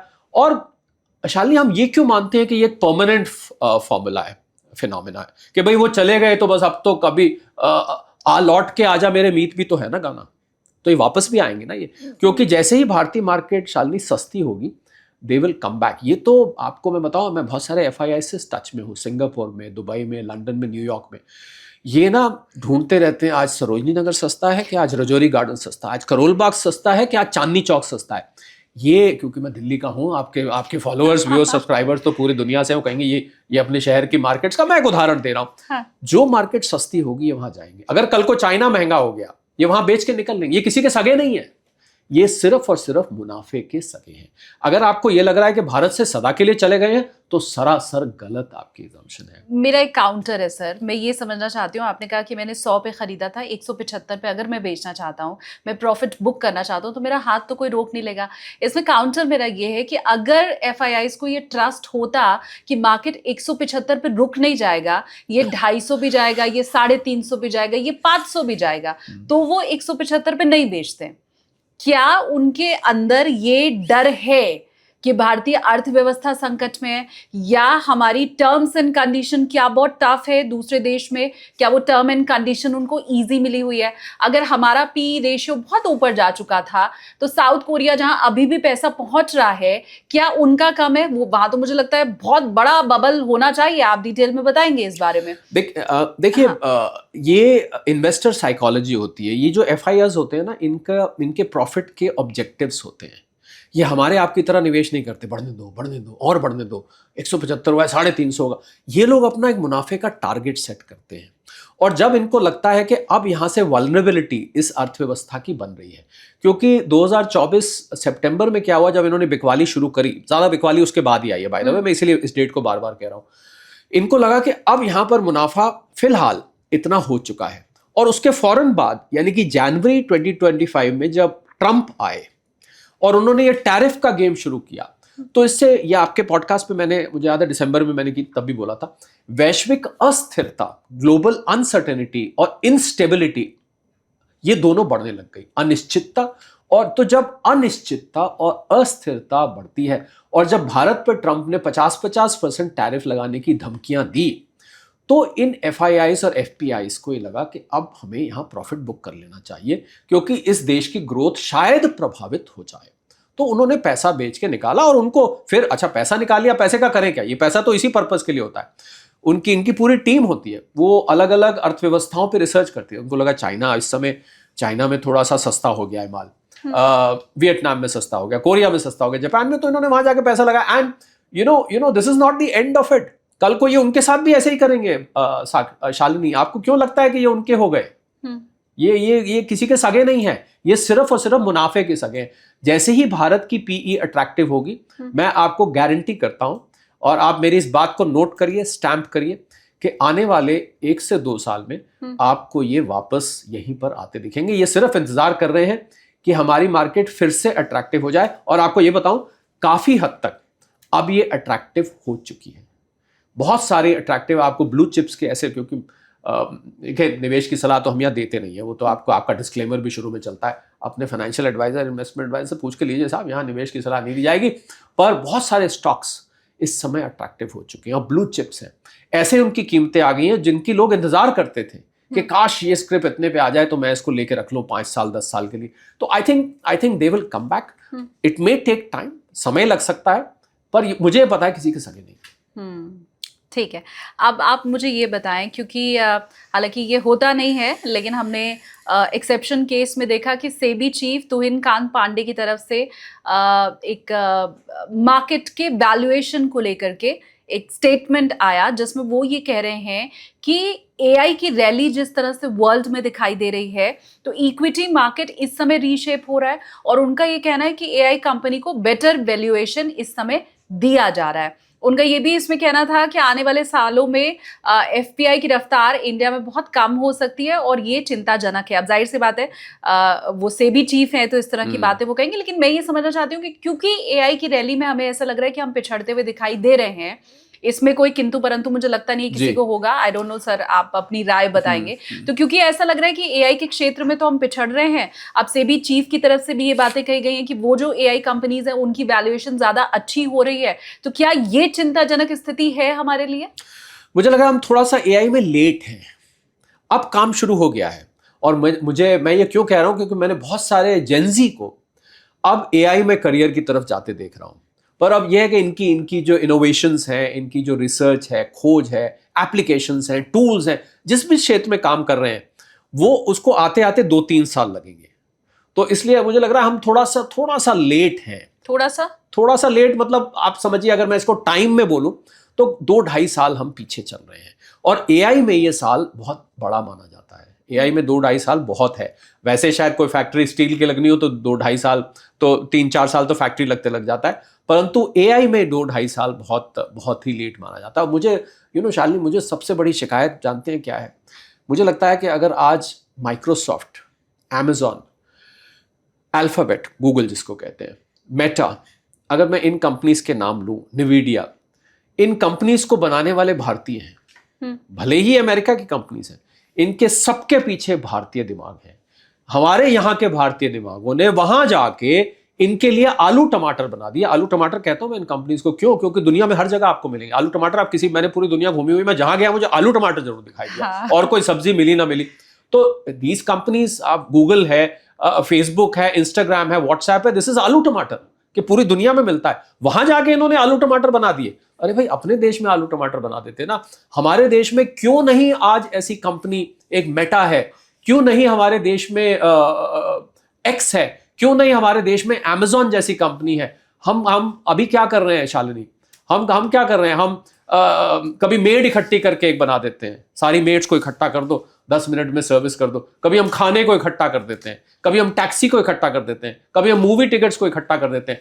आई think there is a need now that we create a global tech company. एक ऐसी कंपनी भारत की होनी चाहिए जो कि आलू टमाटर की तरह पूरी दुनिया में दिखाई दे। मैं उस दिन का इंतजार कर रहा हूं शालिनी, और बहुत बेसब्री से इंतजार कर रहा हूं। मुझे समझ नहीं आ रहा कि इसमें क्या देरी है। इसलिए नहीं समझ आ रहा क्योंकि ये जो आलू टमाटर वहां जाके बनाए गए हैं, ये भारतीयों ने बनाए हैं। इसलिए मुझे हैरानी होती है। अरे भाई, वहां जाके आपने किया जो अमेरिकन ड्रीम करके आपने बनाया, इंडिया रह के बना देते हैं ना। और अब तो इंडिया, बेंगलुरु, हैदराबाद, गुरुग्राम, ये ऐसी जगह है जहां पर ऐसे ऐसे टेक हब्स बन गए हैं, आप देख के हैरान रह जाएंगे। मैं खुद, आई लिव इन गुरुग्राम, मुझे इन कंपनीज में जाने का मौका मिलता है। And I think there is, but जब मैं देखता हूं उनको काम करते हुए, मुझे लगता है 2-2.5 साल पीछे शायद। और आपको बताऊं, एक यहाँ कू बनी थी, ट्विटर की ऑल्टरनेट, 400-500 करोड़ से भी ज्यादा उस कंपनी में। वो इतनी बढ़िया थी, वो गोल्डन कलर की, पीले रंग की चिड़िया थी, ऐसे ऐसे करती थी, कू कू कू करती थी, बहुत अच्छा चल रहा था। वो भी डूब गया। मैंने सोचा तो चलो पहला कोई ट्विटर का कॉम्पिटिटर आ रहा है, बंद हो गया। बहुत पैसे गवर्नमेंट ने उसमें लगाए। मैं बताऊं, मेरे बहुत से मित्र थे मीडिया वाले जो कू में बहुत टॉप पोजीशन पे थे। हर सेलिब्रिटी उस पे आ चुका था, हर नेता उस पे आ चुका था। बाय द वे, मेरे भी अच्छे खासे फॉलोअर हो गए थे। वो जाना अपने आप में एक अलग दुख होता है आपका। और गवर्नमेंट ने बहुत पैसा उसके ऊपर खर्च किया था। बट जब आप अलग से किसी से बात करो ना, सर देखो, हमने तो जीमेल का भी ऑल्टरनेट ढूंढा। हमने देखा कि सबसे पहले हमारे जो गृह मंत्री अमित शाह जी की तरफ से उस पर अकाउंट खोला गया। लेकिन लोग ये कहते हैं, मेरे जो मेल के बारे में जब पूछा तो लोगों ने ये कहा कि हमें ये डर है, हम इस पे अपना ईमेल अगर बनाएंगे तो गवर्नमेंट के पास सारी जानकारी चली जाएगी। ये भय इतना अंदर तक है कि लोग उसको यूज नहीं करते हैं। और नतीजा क्या है, वो हमारे कारण सामने जो भी है, कारण जो भी है, हकीकत यह है कि अभी तक कोई बिग टेक नहीं। मैं तो रिकमेंड करता हूं आज शालिनी, आपके शो पे एक बिग टेक यज्ञ करवा दीजिए, एक हवन कराइए। आपका चिंतामणि चैनल है, एक यज्ञ कराइए, किसी बहुत बड़े पंडितों को बुलाइए और सारे टेकीज उस यज्ञ में टेक आए स्वाहा करे, जिससे उन देवताओं का आह्वान हो कि भारत में बिग टेक बन सके। ठीक बात, कोशिश करूंगी मैं जरूर सर। लेकिन अब आप मुझे ये बताइए कि कोशिश कर रहा है इस समय आरबीआई भी कि रुपए को किसी तरह से रोका जाए और गिरने से। मैं समझ ये नहीं पा रही हूँ कि बीच बीच में कुछ ऐसे लोग आ जाते हैं, जैसे वित्त आयोग के अध्यक्ष हैं अरविंद पनगड़िया जी, उन्होंने ये कह दिया कि जस्ट अ नंबर, 100 इज, हाँ जस्ट अ नंबर, वो 99 भी वही है, 101 भी वही है। फिर कुछ अर्थशास्त्री आते हैं, वो ये समझाते हैं कि रुपए की वैल्यू अगर ऐसी गिरती चली गई तो फिर वो हमारे लिए कितना चिंताजनक हो जाएगा। आप अर्थशास्त्री होने के पहले नाते सबसे पहले मुझे ये समझाइए कि क्या 99, 101, 105 ये क्या सिर्फ एक नंबर है? रुपया जितना गिर रहा है उसको क्या गिरने दिया जाए? क्योंकि इसकी भी एक लिमिट है, डराया जा रहा है, इसकी भी एक लिमिट है। और हम देख भी रहे हैं कि आरबीआई तो पूरे जतन से कोशिश कर रहा है कि रुपया अब और ना डूबे। तो कौन सी स्थिति ज्यादा ठीक है, क्या करना चाहिए? देखिए, चाइना और जापान ने, एक जगह येन चलता है, एक जगह युआन चलता है, इन्होंने कुछ समय पहले जानबूझकर अपनी करेंसीज को डिवैल्यूएट किया था। क्यों? लोग पूछते हैं क्यों किया था भाई? डिवैल्यूएट मतलब गिरा दी थी करेंसी, हाँ, डॉलर के मुकाबले। क्योंकि ये एक्सपोर्ट ओरिएंटेड इकोनॉमीज हैं। रुपए गिरने का केवल एक सेक्टर को फायदा होता है, एक्सपोर्टर्स को, क्योंकि उनको डॉलर वहां से उनके रुपए में ज्यादा आ जाते हैं, उनका रेवेन्यू अपने आप बढ़ जाता है। सिवाय एक्सपोर्टर्स के रुपए गिरने का किसी को भी फायदा नहीं होता, सबको नुकसान होता है।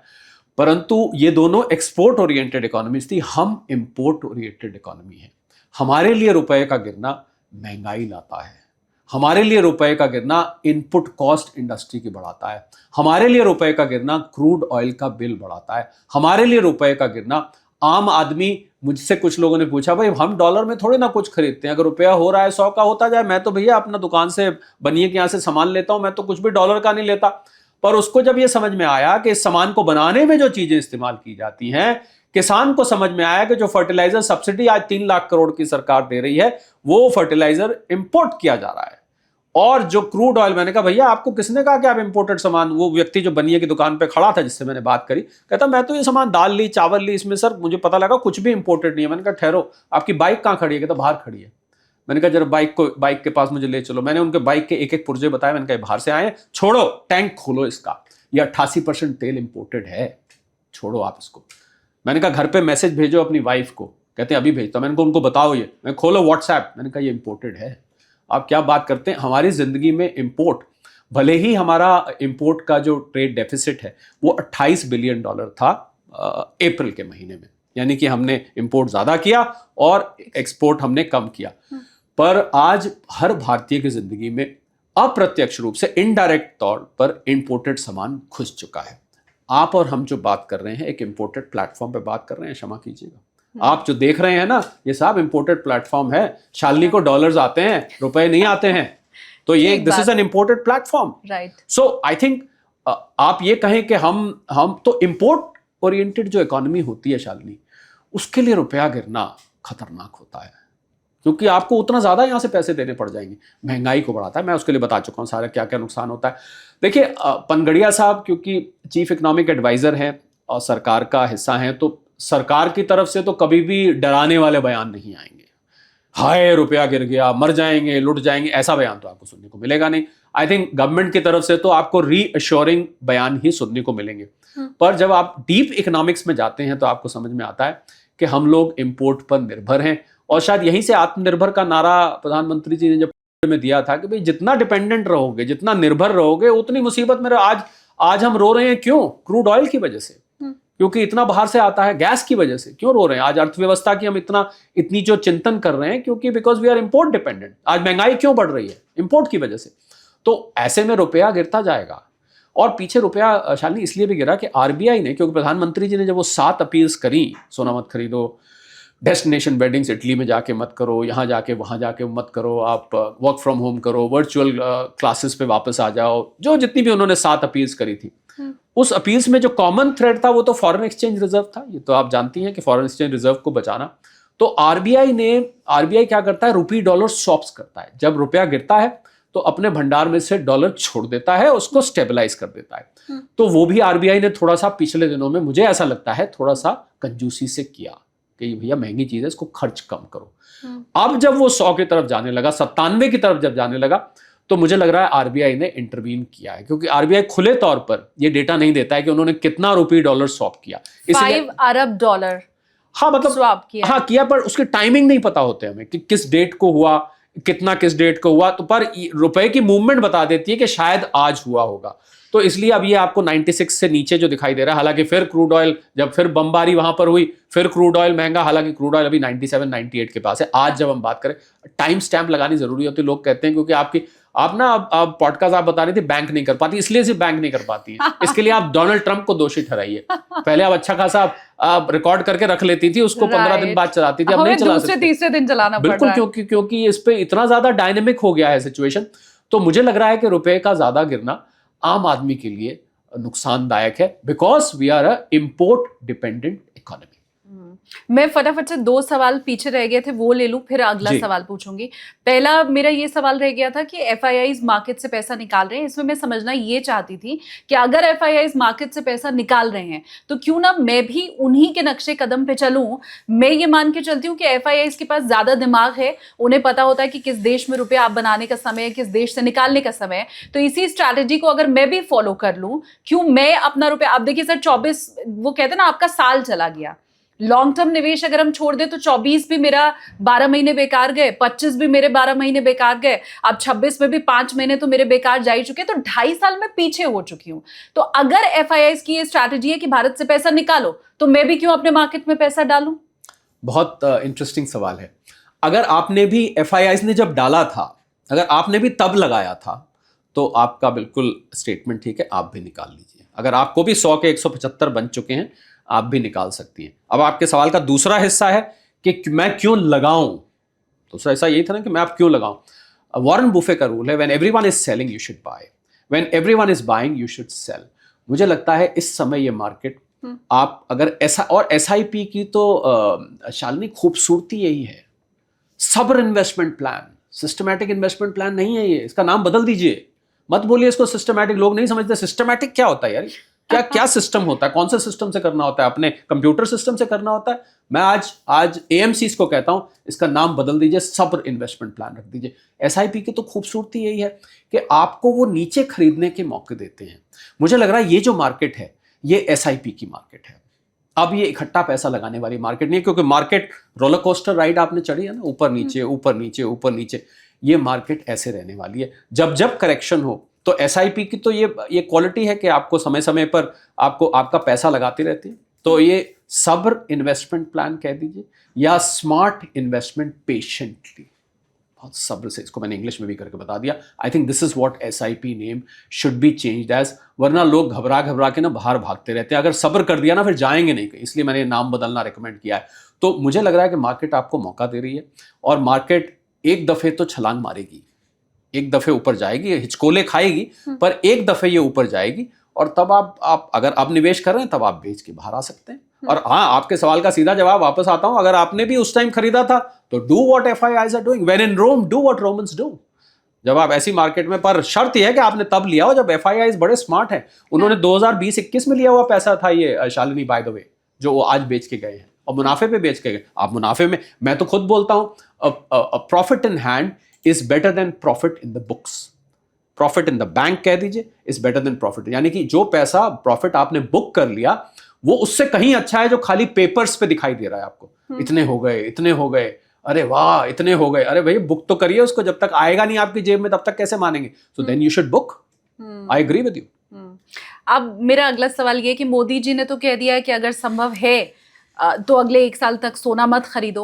अब अगर सोने में मेरा निवेश था तो वो भी तो गोल्ड बैक ही होता है। ठीक है, मेरे पास फिजिकल गोल्ड नहीं है, लेकिन मैं अगर धीमे धीमे सिप भी कर रही हूँ, मैंने फंड्स भी लिए हैं, तो भी वो कहीं ना कहीं तो सोना खरीदा जा ही रहा है। तो वो करना है या सोने का निवेश भी बंद कर देना है? बहुत इंटरेस्टिंग आपने बात पूछी। और ये सवाल जब से मोदी जी ने घोषणा करी है, ये सवाल ना जाने कितनी बार और कितने प्लेटफॉर्म से मेरे से पूछा गया कि क्या लोग मोदी जी की बात मानेंगे।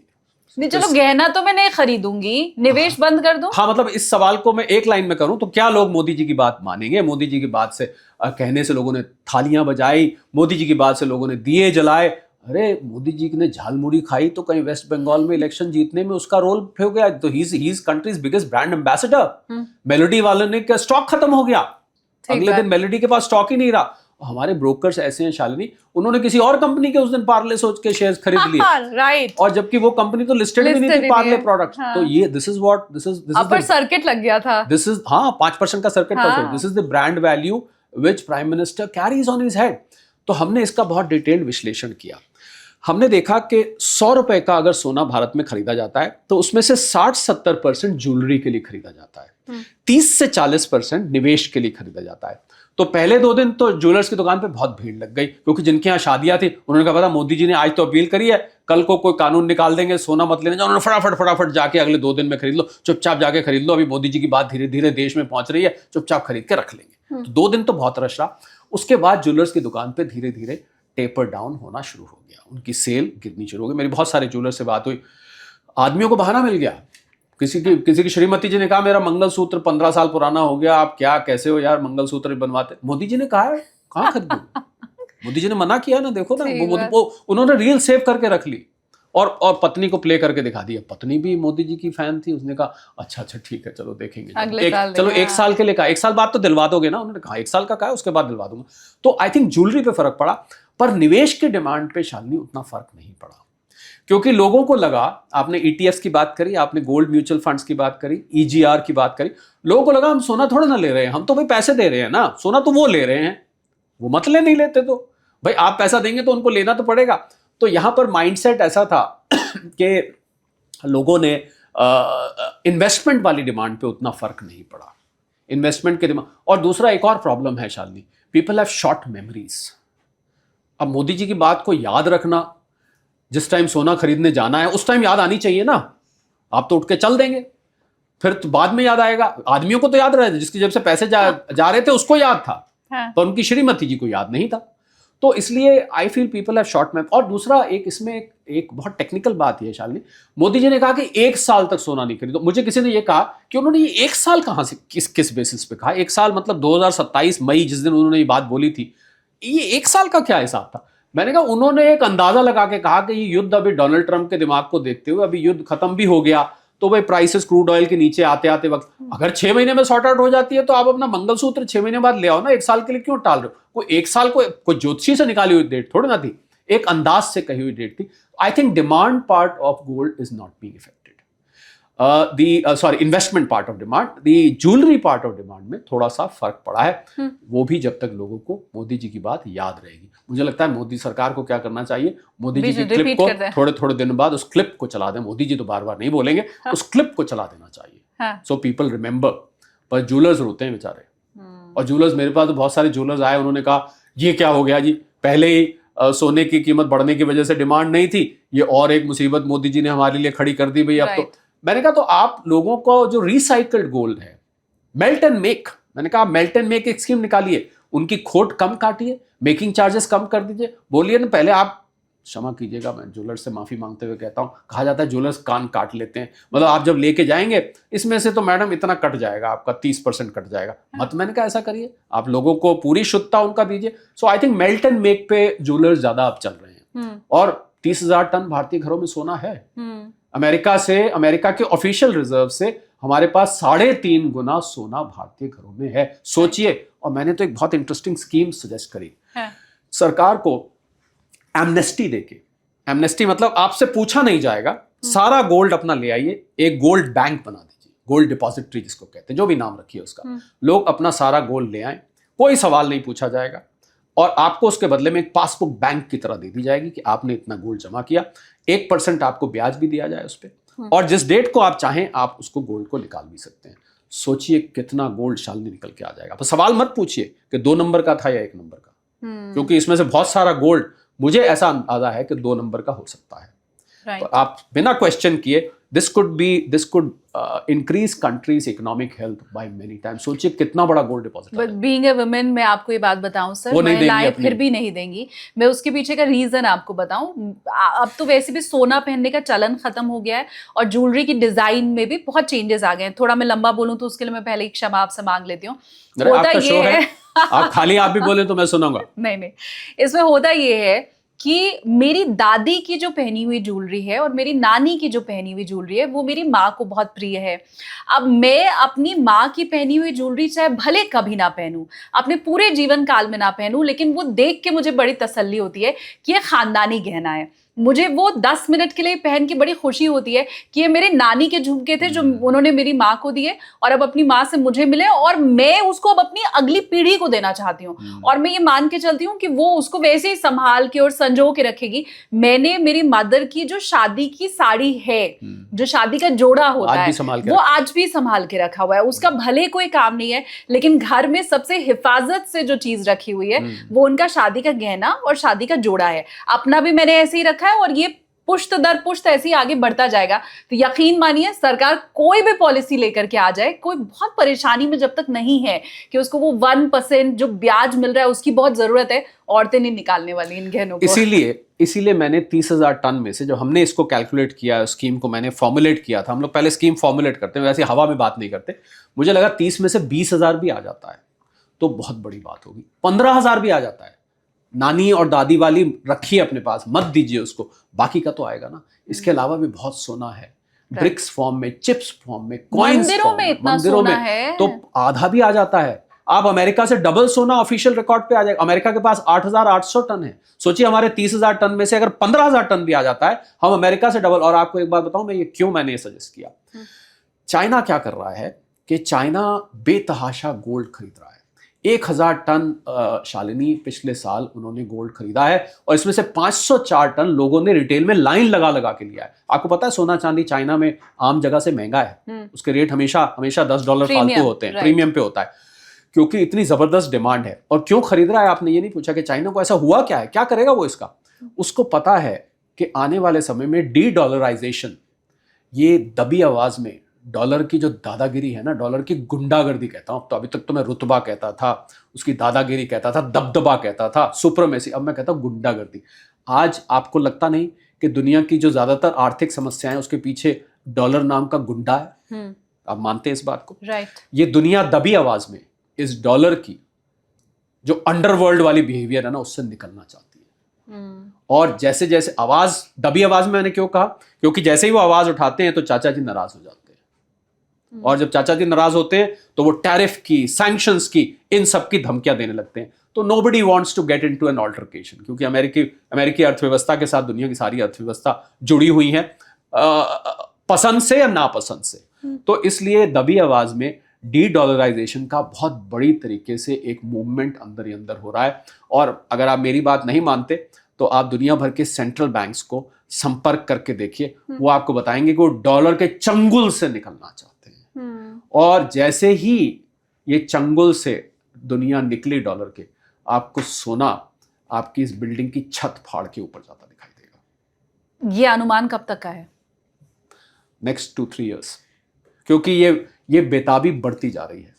आपको हैरानी होगी, यूएई, मैं एक उदाहरण देता हूं सिर्फ, यूएई, मैं अक्सर वहां जाता रहता था, अब जब से बम गिरे तो नहीं जा रहा, वहां पर दिरहम चलता है, और दिरहम डॉलर के साथ पेग्ड है। पेग्ड का मतलब होता है, सदा से जब से मैं जाता हूं 3.67 दिरहम का $1 होता है। ठीक है शालिनी, पेग्ड है मतलब वो डॉलर ऊपर नीचे जाए तो दिरहम वो उतना ही रहेगा। उस कंट्री ने डॉलर के चंगुल से निकलने की बात करी है, जिसकी करेंसी पेग्ड है, ये PEGGED पेग्ड है। उस कंट्री ने धमकी दी है कि हम युआन पे चले जाएंगे, हम किसी पे चले जाएंगे, हमें इसमें से निकालो, हमें डॉलर चाहिए। आप सोचिए कितनी बुरी तरीके से लोग इस डॉलर, और डॉलर इंडेक्स जिसका मैं अक्सर जिक्र करता हूं जब सोने चांदी की कीमतों को प्रेडिक्ट करता हूं, वो जो 6 करेंसीज हैं वो भी निकलना चाहती हैं डॉलर के चंगुल से। भारतीय रुपया निकलना चाहता है, पाकिस्तानी रुपया निकलना चाहता है, पर सब दबी आवाज में भी निकल रहे हैं। जिस दिन ये आवाज बुलंद हो गई, उस दिन डॉलर से दुनिया अपने आप को आजाद करेगी। और जिस दिन डॉलर से दुनिया आजाद हुई, उस दिन कैसे आप नापेंगे दो देशों के ट्रेड को? आज आपको अगर थाईलैंड के बाहर और स्वीडन के क्रोमा में कोई डील करनी हो, उसको नापना हो तो कैसे नापेंगे? बीच में डॉलर आ जाता है कि इतने डॉलर का स्वीडिश क्रोमा, इतने डॉलर के थाईलैंड के बाहर, तो भाई हम ये करेंसी तय हो जाती है कि इतने में इतना आएगा। और जब डॉलर बीच में से हट जाएगा तो ये स्वीडिश क्रोमा और थाईलैंड का बाहर फिर आपस में कैसे होंगे? तो सोने से होंगे। फिर गोल्ड मेजर ऑफ वैल्यू बन जाएगा। जिस देश के पास जितना सोना होगा शालिनी, उस देश की करेंसी उतनी मजबूत मानी जाएगी। इसीलिए चाइना बहुत ही फ्यूचरिस्टिक होके सोने को इकट्ठा करा। और इसीलिए मैंने ये गोल्ड डिपॉजिटरी बैंक की सलाह दी है कि अगर ये इसमें से 15,000 टन, आपकी नानी और दादी वाले हार को नहीं छेड़ेंगे। अगर 15,000 टन सोना ये रिकॉर्ड पे आ जाए तो सोचिए भारत की करेंसी क्या हो जाएगी। ये मैं भविष्यात्मक बात कर रहा हूँ। उम्मीद मैं कर रही हूँ आपकी बात ऊपर तक भी पहुंचे और इसको लेके जल्दी कोई पॉलिसी, कोई प्लान कुछ सामने आए, ताकि हमारी जो करेंसी है वो और मजबूत हो। बाय द वे, चाइना का जो युआन है वो ऑलरेडी चाइना बोल चुका है कि ये रिजर्व करेंसी चाइना की तरफ से घोषित की जा चुकी है। सर, पिछले हफ्ते की ये रिपोर्ट है कि ईरान और चाइना के बीच में अब जो भी ट्रेड होगा, जो भी XYZ, वो युआन में होगा। तो चाइना जाहिर सी बात है धीमे धीमे अपनी पकड़ और जड़ें मैं कहूंगी और गहरी करता जा रहा है। कल परसों मैं पढ़ रही थी सर, रशिया बहुत बड़ी मात्रा में लगातार हर महीने सोना बेच रहा है, और ये सोना वो बेच रहा है चाइना को। थोड़ा इसको समझाइए ना। क्योंकि चाइना जो करता है वो चुपचाप करता है, चाइना उसको चुपचाप खरीदे जा रहा है। और रशिया इसलिए बेच रहा है क्योंकि रशिया की जो इकोनॉमी की हालत है हाल में थोड़ी सी सुधरी है क्रूड ऑयल की कीमत ऊपर जाने की वजह से, पर ओवरऑल उसकी 4.5 साल से युद्ध में है, 4.25 साल से। सोचिए उसकी अर्थव्यवस्था की क्या हालत होगी। और करीब करीब 26,000 सैंक्शंस रशिया पे लगे हुए हैं। सोचिए जिस देश पे 26,000 सैंक्शंस लगे हों, वो कैसे अपनी अर्थव्यवस्था को चला रहा होगा। तो पुतिन साहब की हिम्मत है कि आज भी वो ही gives a very bold posture, वरना कोई दूसरा देश होता तो लड़खड़ा जाता। तो उसको इस समय सोना कब बेचता है आदमी? जब बेचता है जब वाकई में डिस्ट्रेस में होता है और चाइना खरीदने वाला मिल गया है। तो चाइना जो काम करता है ना, बहुत चुपचाप करता है। जब वो रेयर अर्थ मिनरल्स खरीदता था किसी को नहीं पता था, किसी ने चर्चा नहीं करी, और चुपचाप एक दिन पता लगा, अरे चाइना रेयर अर्थ मिनरल्स का बादशाह बन गया। कि डोनाल्ड ट्रंप को चल के आना पड़ा, भैया हमारे रेयर अर्थ मिनरल्स मत रोको, हमारा पेंटागन, हमारा तो डिफेंस मैन्युफैक्चरिंग खत्म हो जाएगी। चाइना जो भी काम करता है दबी आवाज में करता है, पर अब क्योंकि SKT उसको खोल देता है रास को, तो इसलिए चाइना की वो दबी आवाज अब रह नहीं सकती है। मुझे लगता है ये इंफॉर्मेशन एज है, यहाँ पर अब चाइना के लिए भी किसी इंफॉर्मेशन को छुपाना धीरे धीरे मुश्किल होता जा रहा है। रशिया ने खोल दिया, चाइना ने नहीं खोला, हम खरीद रहे हैं तो रशिया ने खोल दिया। तो China is making a very futuristic move. मुझे लग रहा है वो जो गोल्ड स्टैंडर्ड 1971 से पहले था, वो रिचर्ड निक्सन ने जो खत्म किया था, अमेरिका के भूतपूर्व राष्ट्रपति, वो वापस आने की कगार पे है, क्योंकि दुनिया डॉलर से वाकई परेशान है। इतनी परेशान है कि मैं आपको बता नहीं सकता। सारी आर्थिक प्रॉब्लम्स की दुनिया की जड़ में डॉलर है। और पहले तो मैं दबदबा कहता था, मैं दोहराता हूं, मैं अब गुंडा कहता हूं। ये डॉलर गुंडा है। क्योंकि गोल्ड के ऊपर चर्चा हो रही है। मैंने अभी 3-4 दिन पहले एक रिपोर्ट बनाई थी जिसमें मैंने लोगों को ये बताया कि कैसे गोल्डमैन सैक्स की तरफ से एक उनका एक डेटा है जो लीक हुआ है, जो ये बता रहा है कि वर्ल्ड के जितने सेंट्रल बैंक्स हैं वो सोने की खरीदारी अपनी जितनी दिखा रहे हैं वो 72% कम दिखा रहे हैं। मतलब ऑन पेपर हमें जितना दिखाई दे रहा है, हाँ, उससे बहुत ज्यादा वो कर रहे हैं। अब मैं इसमें समझना ये चाहती हूँ सर कि जो, जैसे मैंने कहा, जो FIIs कर रहे हैं वो मैं कर लूँ, तो अब मैं इसमें समझना चाहती हूँ कि जो सेंट्रल बैंक्स कर रहे हैं, बता कम रहे हैं, खरीद इतना रहे हैं, तो सेंट्रल बैंक सोना खरीद रहे हैं तो मैं भी सोना खरीदूं। मोदी जी ने तो मना किया है, लेकिन जैसा आपने कहा कि ETF की खरीदारी में कमी नहीं आई है, निवेश सोने में लोग कर रहे हैं। उस लिहाज से मैं पूछ रही हूँ कि, और अभी क्लियरली आपने ये कहा कि जिस दिन डी-डॉलराइजेशन शुरू होगा सोने का दाम मेरी ये बिल्डिंग फाड़ के ऊपर निकल जाएगा। तो जब आप यही कह रहे हैं अर्थशास्त्री, जब बड़े बड़े सेंट्रल बैंक्स ये काम कर रहे हैं, तो मेरा भी सोने में निवेश सबसे बेहतर है। पहले आपने मुझसे ये तो पूछा नहीं कि वो चुपचाप क्यों खरीद रहे हैं।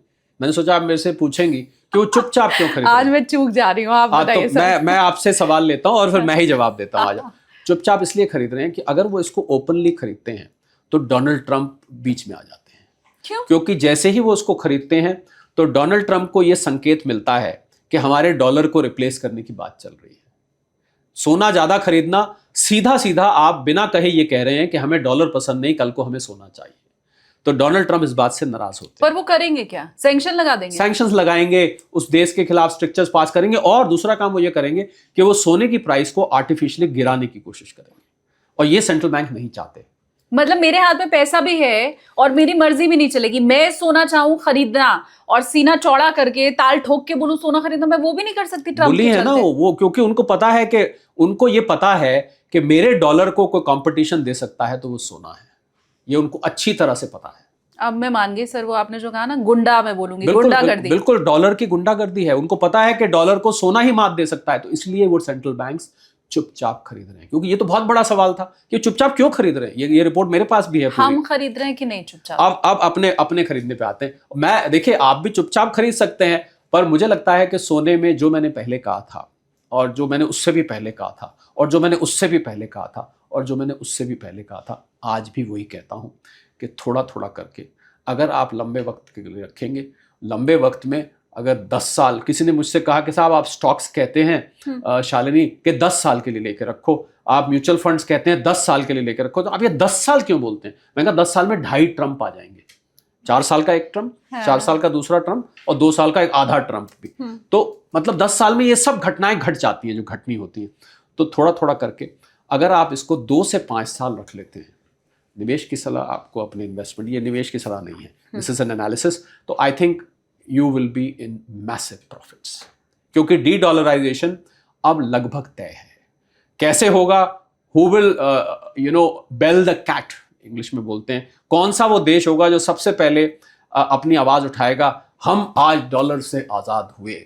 वो देखने वाली बस बात है। चाइना को तो कोई डर ही नहीं है, चाइना तो परवाह ही नहीं करता किसी की। रशिया पे पहले ही 26,000 सैंक्शंस लगे हुए हैं, ईरान को कोई वैसे परवाह नहीं है। पर वो कौन सा देश होगा जो अमेरिका का एलाय है, जो अमेरिका का साथी है, वो कौन सा पहले देश होगा? ये मुझे इंतजार है, जो खुल के कहेगा कि इनकलाब जिंदाबाद, आज हम डॉलर से आजाद हुए। उस टाइम का इंतजार करना है। But I think this is writing on the wall. अभी जो सोने की कीमत है, आज हम 27 मई में हैं और इस समय लगभग दोपहर का वक्त है। इस समय सोना दबाव में है, 4500 के आसपास है, क्योंकि फिर से वहाँ बॉम्ब चल गए हैं और जो बॉन्ड यील्ड है वो फिर 4.5 को क्रॉस कर गई है। तो ये बॉन्ड यील्ड जो है इस समय सोने के लिए विलेन बनी हुई है। जैसे जैसे बॉन्ड यील्ड बढ़ती है, जो अमेरिका के सटोरिये हैं, स्पेकुलेटर्स हैं, डेरिवेटिव ट्रेडर्स हैं, उनको ऐसा लगता है लोग अब पैसा फिक्स रिटर्न में लगाएंगे, तो सोने के सेल के कॉन्ट्रैक्ट्स वो खड़ा करना शुरू करते हैं, जिसको हम शॉर्टिंग कहते हैं। वो शॉर्ट करना शुरू कर देते हैं, जिससे दबाव में आता है। जैसे ही बॉन्ड यील्ड घटने लगती है, आपको सोने की प्राइस वापस रिकवर। इस समय $4500 भारतीय रुपए में 1,57,58 59,000 के बीच में इस समय घूम रहा है। कुछ तो लोगों को लॉटरी इंपोर्ट ड्यूटी की वजह से लग गई ना, कहाँ 1,50,000 1,49,000 घूम रहा था, सीधा 1,62,000 हो गया था। मुझे लग रहा है वो इंपोर्ट ड्यूटी की वजह से इनके पास रखा हुआ था, वो तो पड़े पड़े बढ़ गया। पहली बार भारतीय कारणों से बढ़ा। आपको याद होगा मैं कहता था भारतीय कारणों से नहीं बढ़ता, पर इंपोर्ट ड्यूटी बढ़ गई तो बढ़ गया। But I think the future of gold and silver is, और यही बात सिल्वर के लिए भी है। फिलहाल सिल्वर भी बिल्कुल साथ कदम से कदम मिला के चल रहा है, बल्कि सिल्वर और भी आगे भाग सकता है, क्योंकि चाइना ने सिल्वर को भी बहुत बड़ी मात्रा में इकट्ठा करना शुरू कर दिया है, बहुत बड़ी मात्रा में। और देखिए चाइना में दिक्कत क्या है कि वहां मीडिया तो जाता नहीं, खबरें आती नहीं, तो पता लगाना बहुत मुश्किल होता है कि चाइना में हो क्या रहा है। चुपचाप वहां काम होता है, किसी को पता नहीं लगता, जब हो जाता है तब पता लगता है। तो I think gold and silver have got a very very bright future, I can say that very convincingly. 2008 की मंदी के बाद हमने ये देखा था, जब मैंने आंकड़े जुटाने की कोशिश की तो हमने ये पाया कि 2011-12 तक सोने ने 300% का रिटर्न दिया, लेकिन चांदी ने 500% का रिटर्न दिया। अभी भी बहुत से एक्सपर्ट ये बात कह रहे हैं कि चांदी आउट परफॉर्म करेगी। क्या इसको भी अगर हम मंदी वाली सिचुएशन मान लें, हम ये मान लें कि बीते बहुत दिनों से हम देख रहे हैं सोना चांदी रेंज बाउंड है, अगर आप डॉलर की बात कीजिए, तो क्या हम ये माने कि इन फ्यूचर गोल्ड तो बढ़ने वाला है, आपने बताया, चांदी आउट परफॉर्म करेगी, चांदी की छलांग और ऊंची होने वाली है सोने से? बिल्कुल हो सकती है। मैंने जो मेरा अपना चैनल, मैंने एक छोटा सा चैनल बनाया शरद कोहली ऑफिशियल करके, उसमें मैंने इसी चीज पे वीडियो डाला कि चांदी क्यों ज्यादा गिरती है और चांदी क्यों ज्यादा चढ़ती है, क्योंकि इसमें जो डेरिवेटिव कॉन्ट्रैक्ट्स हैं शालिनी, वो सोने के मुकाबले कहीं ज्यादा लिए जाते हैं, क्योंकि ये पुअर मैन्स गोल्ड है, ये बहुत लोगों की अफोर्डेबिलिटी में आ जाती है, बहुत लोग इसको, तो इसलिए उसमें ज्यादा कॉन्ट्रैक्ट्स बिल्ड होते हैं। प्लस इसमें एक और फायदा ये है कि आप अगर सोने का फॉरवर्ड का कॉन्ट्रैक्ट ले रहे हैं लॉन्ग का, और एक्स अमाउंट से ले रहे हैं, उसी एक्स अमाउंट से आप चांदी के कहीं ज्यादा कॉन्ट्रैक्ट ले सकते हैं। तो इसका मतलब आपको मुनाफा भी ज्यादा होता है। गिरती है तो इसी कारण से गिरती भी ज्यादा है। तो मुझे लग रहा है, और ऊपर से एआई डेटा इक्विपमेंट की डिमांड भी आगे बढ़ने वाली है, और जो क्रूड ऑयल का हाल हुआ है उसकी वजह से ईवीज की डिमांड में बहुत बड़ा बूम आने वाला है। इलेक्ट्रिक व्हीकल, उनकी बैटरी में आपको पता है उसमें चांदी इस्तेमाल होती है। तो ये 2-3 कारण ऐसे हैं जिसकी वजह से मुझे लग रहा है चांदी बहुत बड़ा जंप मार सकती है। पर एक बात तो आपने, मुझे नहीं पता आपका, नहीं पूछी नहीं, अब मैं इस पे कमेंट करना चाहता हूँ। आप अपने जो व्यूअर्स, सब्सक्राइबर्स, फॉलोअर्स हैं, अब मुझे लगता है कुछ ऐसी स्कीम निकालनी चाहिए कि आपके चैनल पे अगर ये बात हुई, आज अगर $77 पे चांदी है, और कल को किसी जिन एक्सपर्ट्स को आप बुलाते हैं उन्होंने कहा कि बढ़ेगी, और जब $120 हो गई और उन लोगों ने मुनाफा कमाया, तो आपके साथ कुछ शेयर वेयर भी करते हैं, वो नहीं करते? ये प्योरली एजुकेशनल पर्पस से, आप भी जानते हैं सर, मजाक कर रहे हैं। मैं तो बस इस मामले में खुद का सौभाग्य मानती हूँ कि अब ऑलरेडी इंडिया में लोग बहुत अवेयर हुए हैं इन्वेस्टमेंट की तरफ, और अगर उसमें एक छोटा सा योगदान मेरा, इंक्लूडिंग आपके सहयोग से अगर हो जाए, तो मुझे लगता है ये बड़ा नेक काम है। आई टोटली एग्री, वाकई में मजाक था वो, कोई सीरियसली ना डन सर। लेकिन मैंने मेंबरशिप शुरू की है, और मैं अपने व्यूवर्स से हमेशा कहती हूँ कि अगर आप सपोर्ट करना चाहते हैं, आप सर ने ये बात बोली है तो मैं बता दूं, तो आप हमें सपोर्ट कर सकते हैं। और हमने बहुत छोटा सा उसका बहुत मिनिमल अमाउंट रखा है, विच इज 49 रुपीज। मैं आज ही मेंबर बनता हूँ उसका। हाँ, और इससे कम हो नहीं सकता था सर, हम इससे भी कम करना चाहते थे। हाँ, 49 रुपीज से हम स्टार्ट कर सकते हैं। तो अगर आप सपोर्ट करना चाहते हैं, अब सर ने बात छेड़ी दी है, तो आप मेंबरशिप ले लो, मात्र 49 रुपए की है। अब आगे बढ़ते हुए 2 आखिरी सवाल मैं आपसे लूंगी। पहला सवाल ये कि हमने गोल्ड पे चर्चा कर ली, हमने सिल्वर पे चर्चा कर ली, मुझे ये बताएं, इन दोनों के अलावा आपको कौन सा मार्केट या कौन सा सेक्टर अभी अगले 2.5 साल, जब तक ट्रम्प जी हैं तब तक, अच्छा करता हुआ दिखाई दे? मुझे लग रहा है, अगर आप स्टॉक मार्केट्स की बात कर रहे हैं, तो मैं 4-5 सेक्टर्स के नाम लेना चाहूंगा जहां पर आप पर कंपनीज का सिलेक्शन अच्छा होना चाहिए। मैंने पहले भी बोल चुका हूं आपके पॉडकास्ट में कई बार। Defence I put on the top, IT जो एआई से कनेक्टेड है वो मैं नंबर 2 पे रखता हूँ, एफएमसीजी में नंबर 3 पे रखता हूँ, नंबर 4 पे मैं रिन्यूएबल एनर्जी को रखता हूँ। और मुझे लग रहा है रिन्यूएबल एनर्जी ऐसी चीज़ है जो कि आपको अगर कंपनी का चयन अच्छा है, बहुत अच्छा रिटर्न दे सकती है। और एक मैं शालिनी टेलीकॉम पे रखता हूँ। मुझे लगता है टेलीकॉम में आगे जो इनोवेशंस आ रहे हैं, और जिस रफ्तार से भारत की कंपनियां, और भारत में बहुत ज़्यादा टेलीकॉम कंपनीज नहीं है, बहुत ज़्यादा कंपटीशन नहीं है, तो मुझे लगेगा टेलीकॉम और टेलीकॉम इक्विपमेंट में जो कंपनीज डील करती हैं, ये 4-5 सेक्टर्स पे अगर आप पर कंपनी सिलेक्शन अच्छा है, तो आप इसको 5 से 10 साल के लिए रख सकते हैं। वो आपको बहुत अच्छी एक्सपोनेंशियल ग्रोथ देगी, पर शॉर्ट टर्म के लिए नहीं।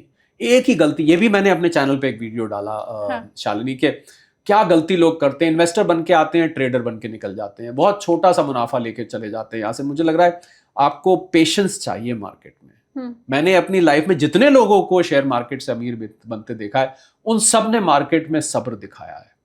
और अगर आपको मार्केट से शिकायत है तो उसका मुख्य कारण शिकायत का लैक ऑफ सब्र है। एक चीज हम इसमें और शामिल कर लें, वो है प्रॉपर्टी।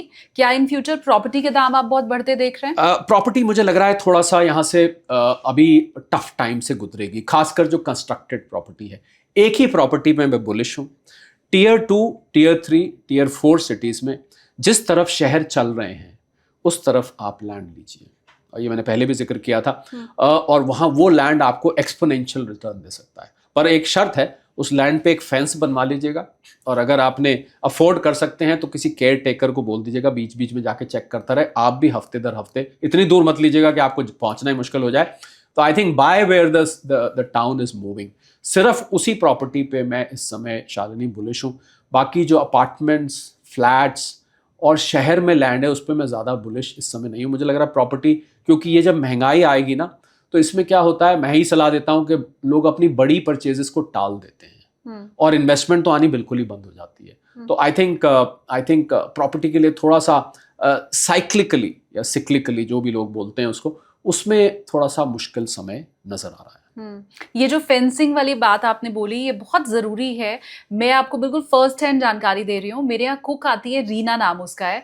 उसने मुझे बताया कि दीदी बहुत मुश्किल से मैंने 7 लाख रुपए जोड़े थे, और 7 लाख में मैंने उसका जो गांव है वहाँ पे, उसने बोला कि मैंने वहाँ पे एक ज़मीन ली, अब उसके ऊपर किसी ने कब्जा कर लिया है, तो दीदी मुझे छुट्टी चाहिए, मैं वापस जा रही हूँ। उसने तत्काल टिकट बुक की इनफैक्ट, और अभी वो छुट्टी पे है 5 दिन की, क्योंकि उसकी ज़मीन पे किसी ने कब्जा किया हुआ है। वो वहाँ पे जाएगी, उसको वहाँ हटाएगी, फिर उसके बाद वापस आएगी। तो ये आपने बहुत सही बात बोली कि अगर इफ पॉसिबल आप फेंसिंग भी करवाइए और वहां पे कोई केयर टेकर रखिए, ये बहुत जरूरी है। हम क्योंकि सर भूलते जा रहे हैं ना पुरानी चीजें, हमें लगता है 2026 अब तो कोई क्या ही कब्जा करेगा, तो वो नहीं होता है। कभी कभी आप फंस भी जाते हैं। और कब्जे के बारे में आपको बता दूं, आई होप आपकी मेड रीना को उसका लैंड वापस मिल जाए, क्योंकि जो सिविल लॉ है भारत में, वो एक उसमें बड़ा अजीब गरीब नियम होता है, जिसका कब्जा वो मालिक, दूसरे को सिद्ध करना पड़ेगा कि आप इसके ओनर। अगर वो कब्जा करके बैठ गया है तो आपको कोर्ट से जाके उसको इवेक्ट कराना पड़ेगा, आप धक्का मार के उसको बाहर नहीं कर सकते, और इसमें सालों लग जाते हैं। राइट, सिविल के मामले तो बदनाम है इस जी जी बिल्कुल। तो इसलिए ये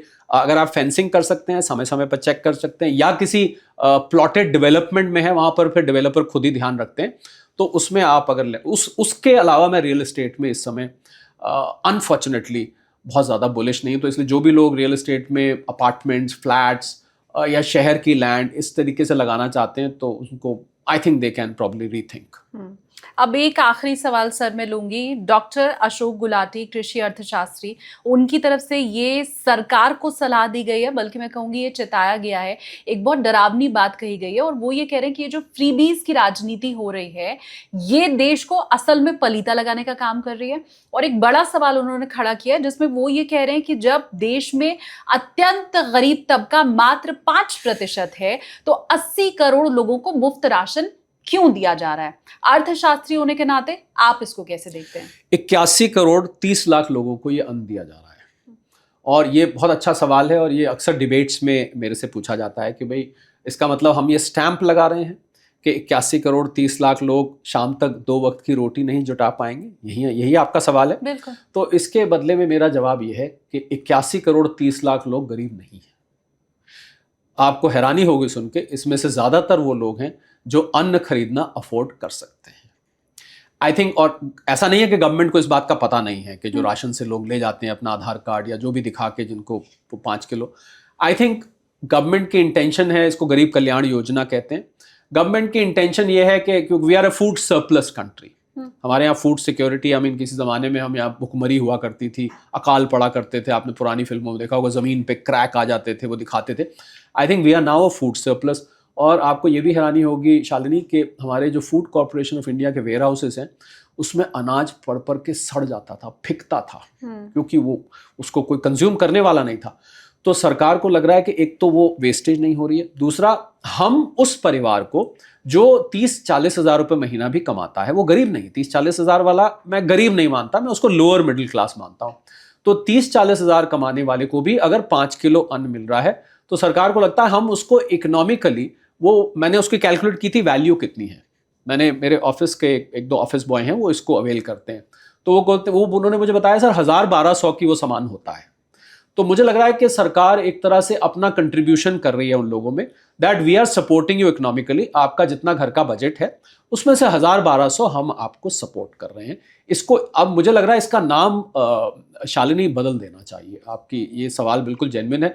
इसका नाम अब गरीब कल्याण योजना नहीं होना चाहिए। इसका नाम सरकार को, मैं सोच के बताऊंगा इसका क्या नाम होना चाहिए, पर गरीब कल्याण योजना अब इसका नाम नहीं होना चाहिए, क्योंकि आप ये स्टैंप नहीं लगा सकते कि 81 करोड़ 30 लाख लोग इस समय गरीब हैं। ये बिल्कुल आपकी बात ठीक है, ये गलत है। इसका नाम बदल के कुछ सहयोग, आर्थिक सहयोग योजना या कुछ ऐसा हो जाना चाहिए। तो पहली बात तो 81 करोड़ 30 लाख लोग गरीब नहीं है। और जो डायरेक्ट कैश दिया जा रहा है अकाउंट में, जो देखिए आप फ्री बीज पर आते हैं, जो आपने कहा फ्री बीज गलत है, और फ्री बीज शायद लोग जानते नहीं। जो परिवार फ्री बीज ले रहे हैं वो अपनी आने वाली जनरेशन्स की नौकरी की अपॉर्चुनिटीज को कम कर रहे हैं, खासकर सरकारी नौकरियों की, क्योंकि इससे सरकारी खजाना खाली होता जा रहा है। इससे जो राजकोषीय घाटा है स्टेट्स का वो बढ़ता जा रहा है। और शुरू में जब हमने बातचीत शुरू की थी तो मैंने आपको बताया था कि कुछ राज्यों की हालत खराब है। उसमें से मुख्य कारण एक जो है उनकी खराब हालत होने का, वो है फ्री बीज। ये जो रेवड़ियां बांटी जाती हैं इलेक्शन के टाइम, सिर्फ सत्ता हासिल करने के लिए, किसी तरह बस सत्ता में आ जाएं। 2000 दे दो, 2100 दे दो, एक ने बोलियां लगती है, एक ने 2100 दिया हम 3000 देते हैं, 3000 दिया हम 3.5 देते हैं, हम लैपटॉप देते हैं, हम ये देते हैं। मुझे लग रहा है कि ये कल्चर ये वायरस की तरह है और जितनी जल्दी ये खत्म होगा, और इससे सबसे बड़ा पता है क्या नुकसान हो रहा है शालिनी, की जो इलेक्ट्रेट है उसके मुंह खून लगता जा रहा है। मैंने बिहार में, बंगाल में, मध्य प्रदेश में, छत्तीसगढ़ में कुछ लोगों से बात करी। वो लोग वोट देने मिलेगा क्या उसको देंगे। अरे भाई वो क्या दे रहा है, वो क्या दे रहा है, ये अगर वोट देने का क्राइटेरिया बन रहा है तो आई एम सॉरी, ये बहुत ही खतरनाक ट्रेंड है। और मुझे लगता है कि इस ट्रेंड को किसी भी हालत में रोके जाना चाहिए।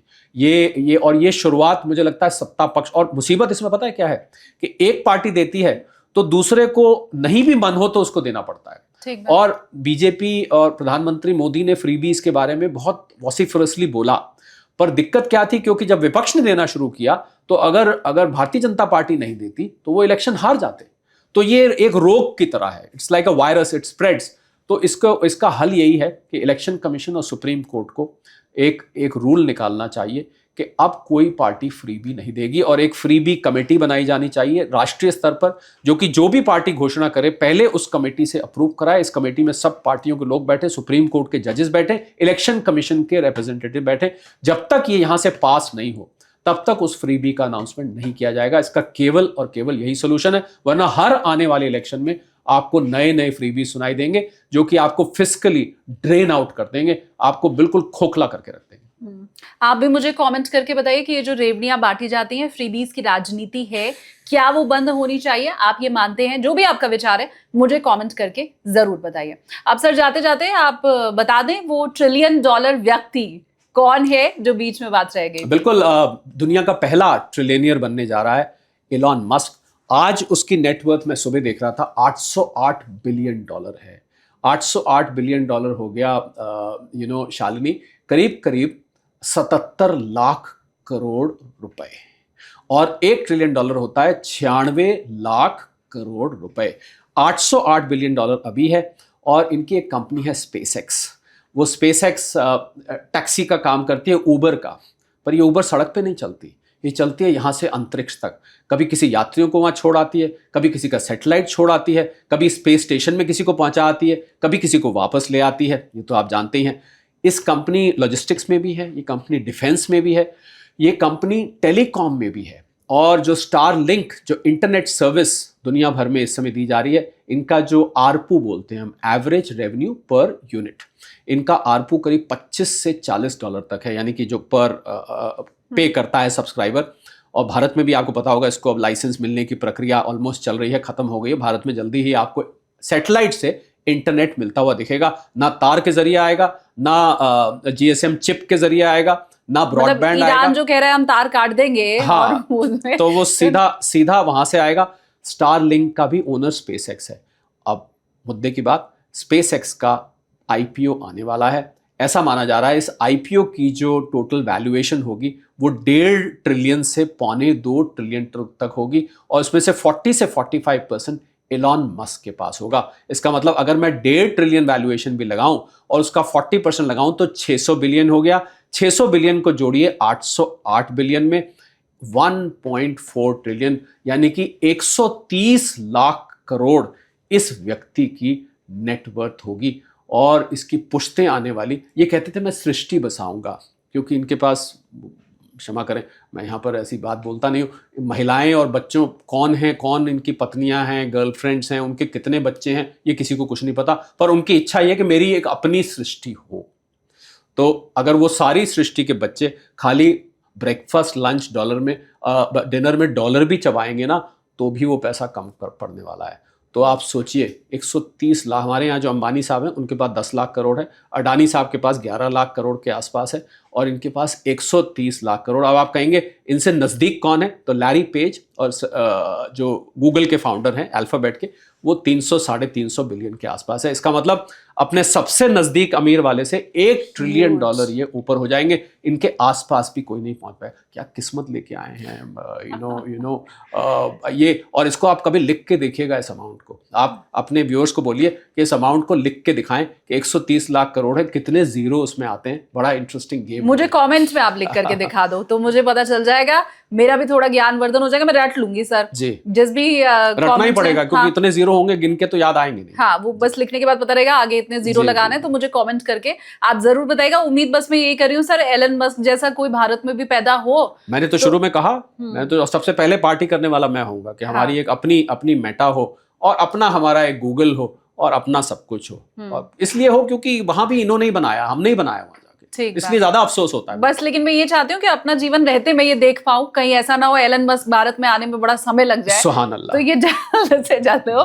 But thank you so much sir, आपने हमें इतना टाइम दिया, और आज मुझे लगता है हमने इकोनॉमी से लेके गोल्ड सिल्वर से लेके और हर फील्ड को टच करने की कोशिश की है। हमेशा ही जब आप आते हैं बहुत शानदार रहता है पॉडकास्ट, आज का भी ऐसा ही रहा। Thank you so much. Thank you so much, it's a pleasure. Thank you.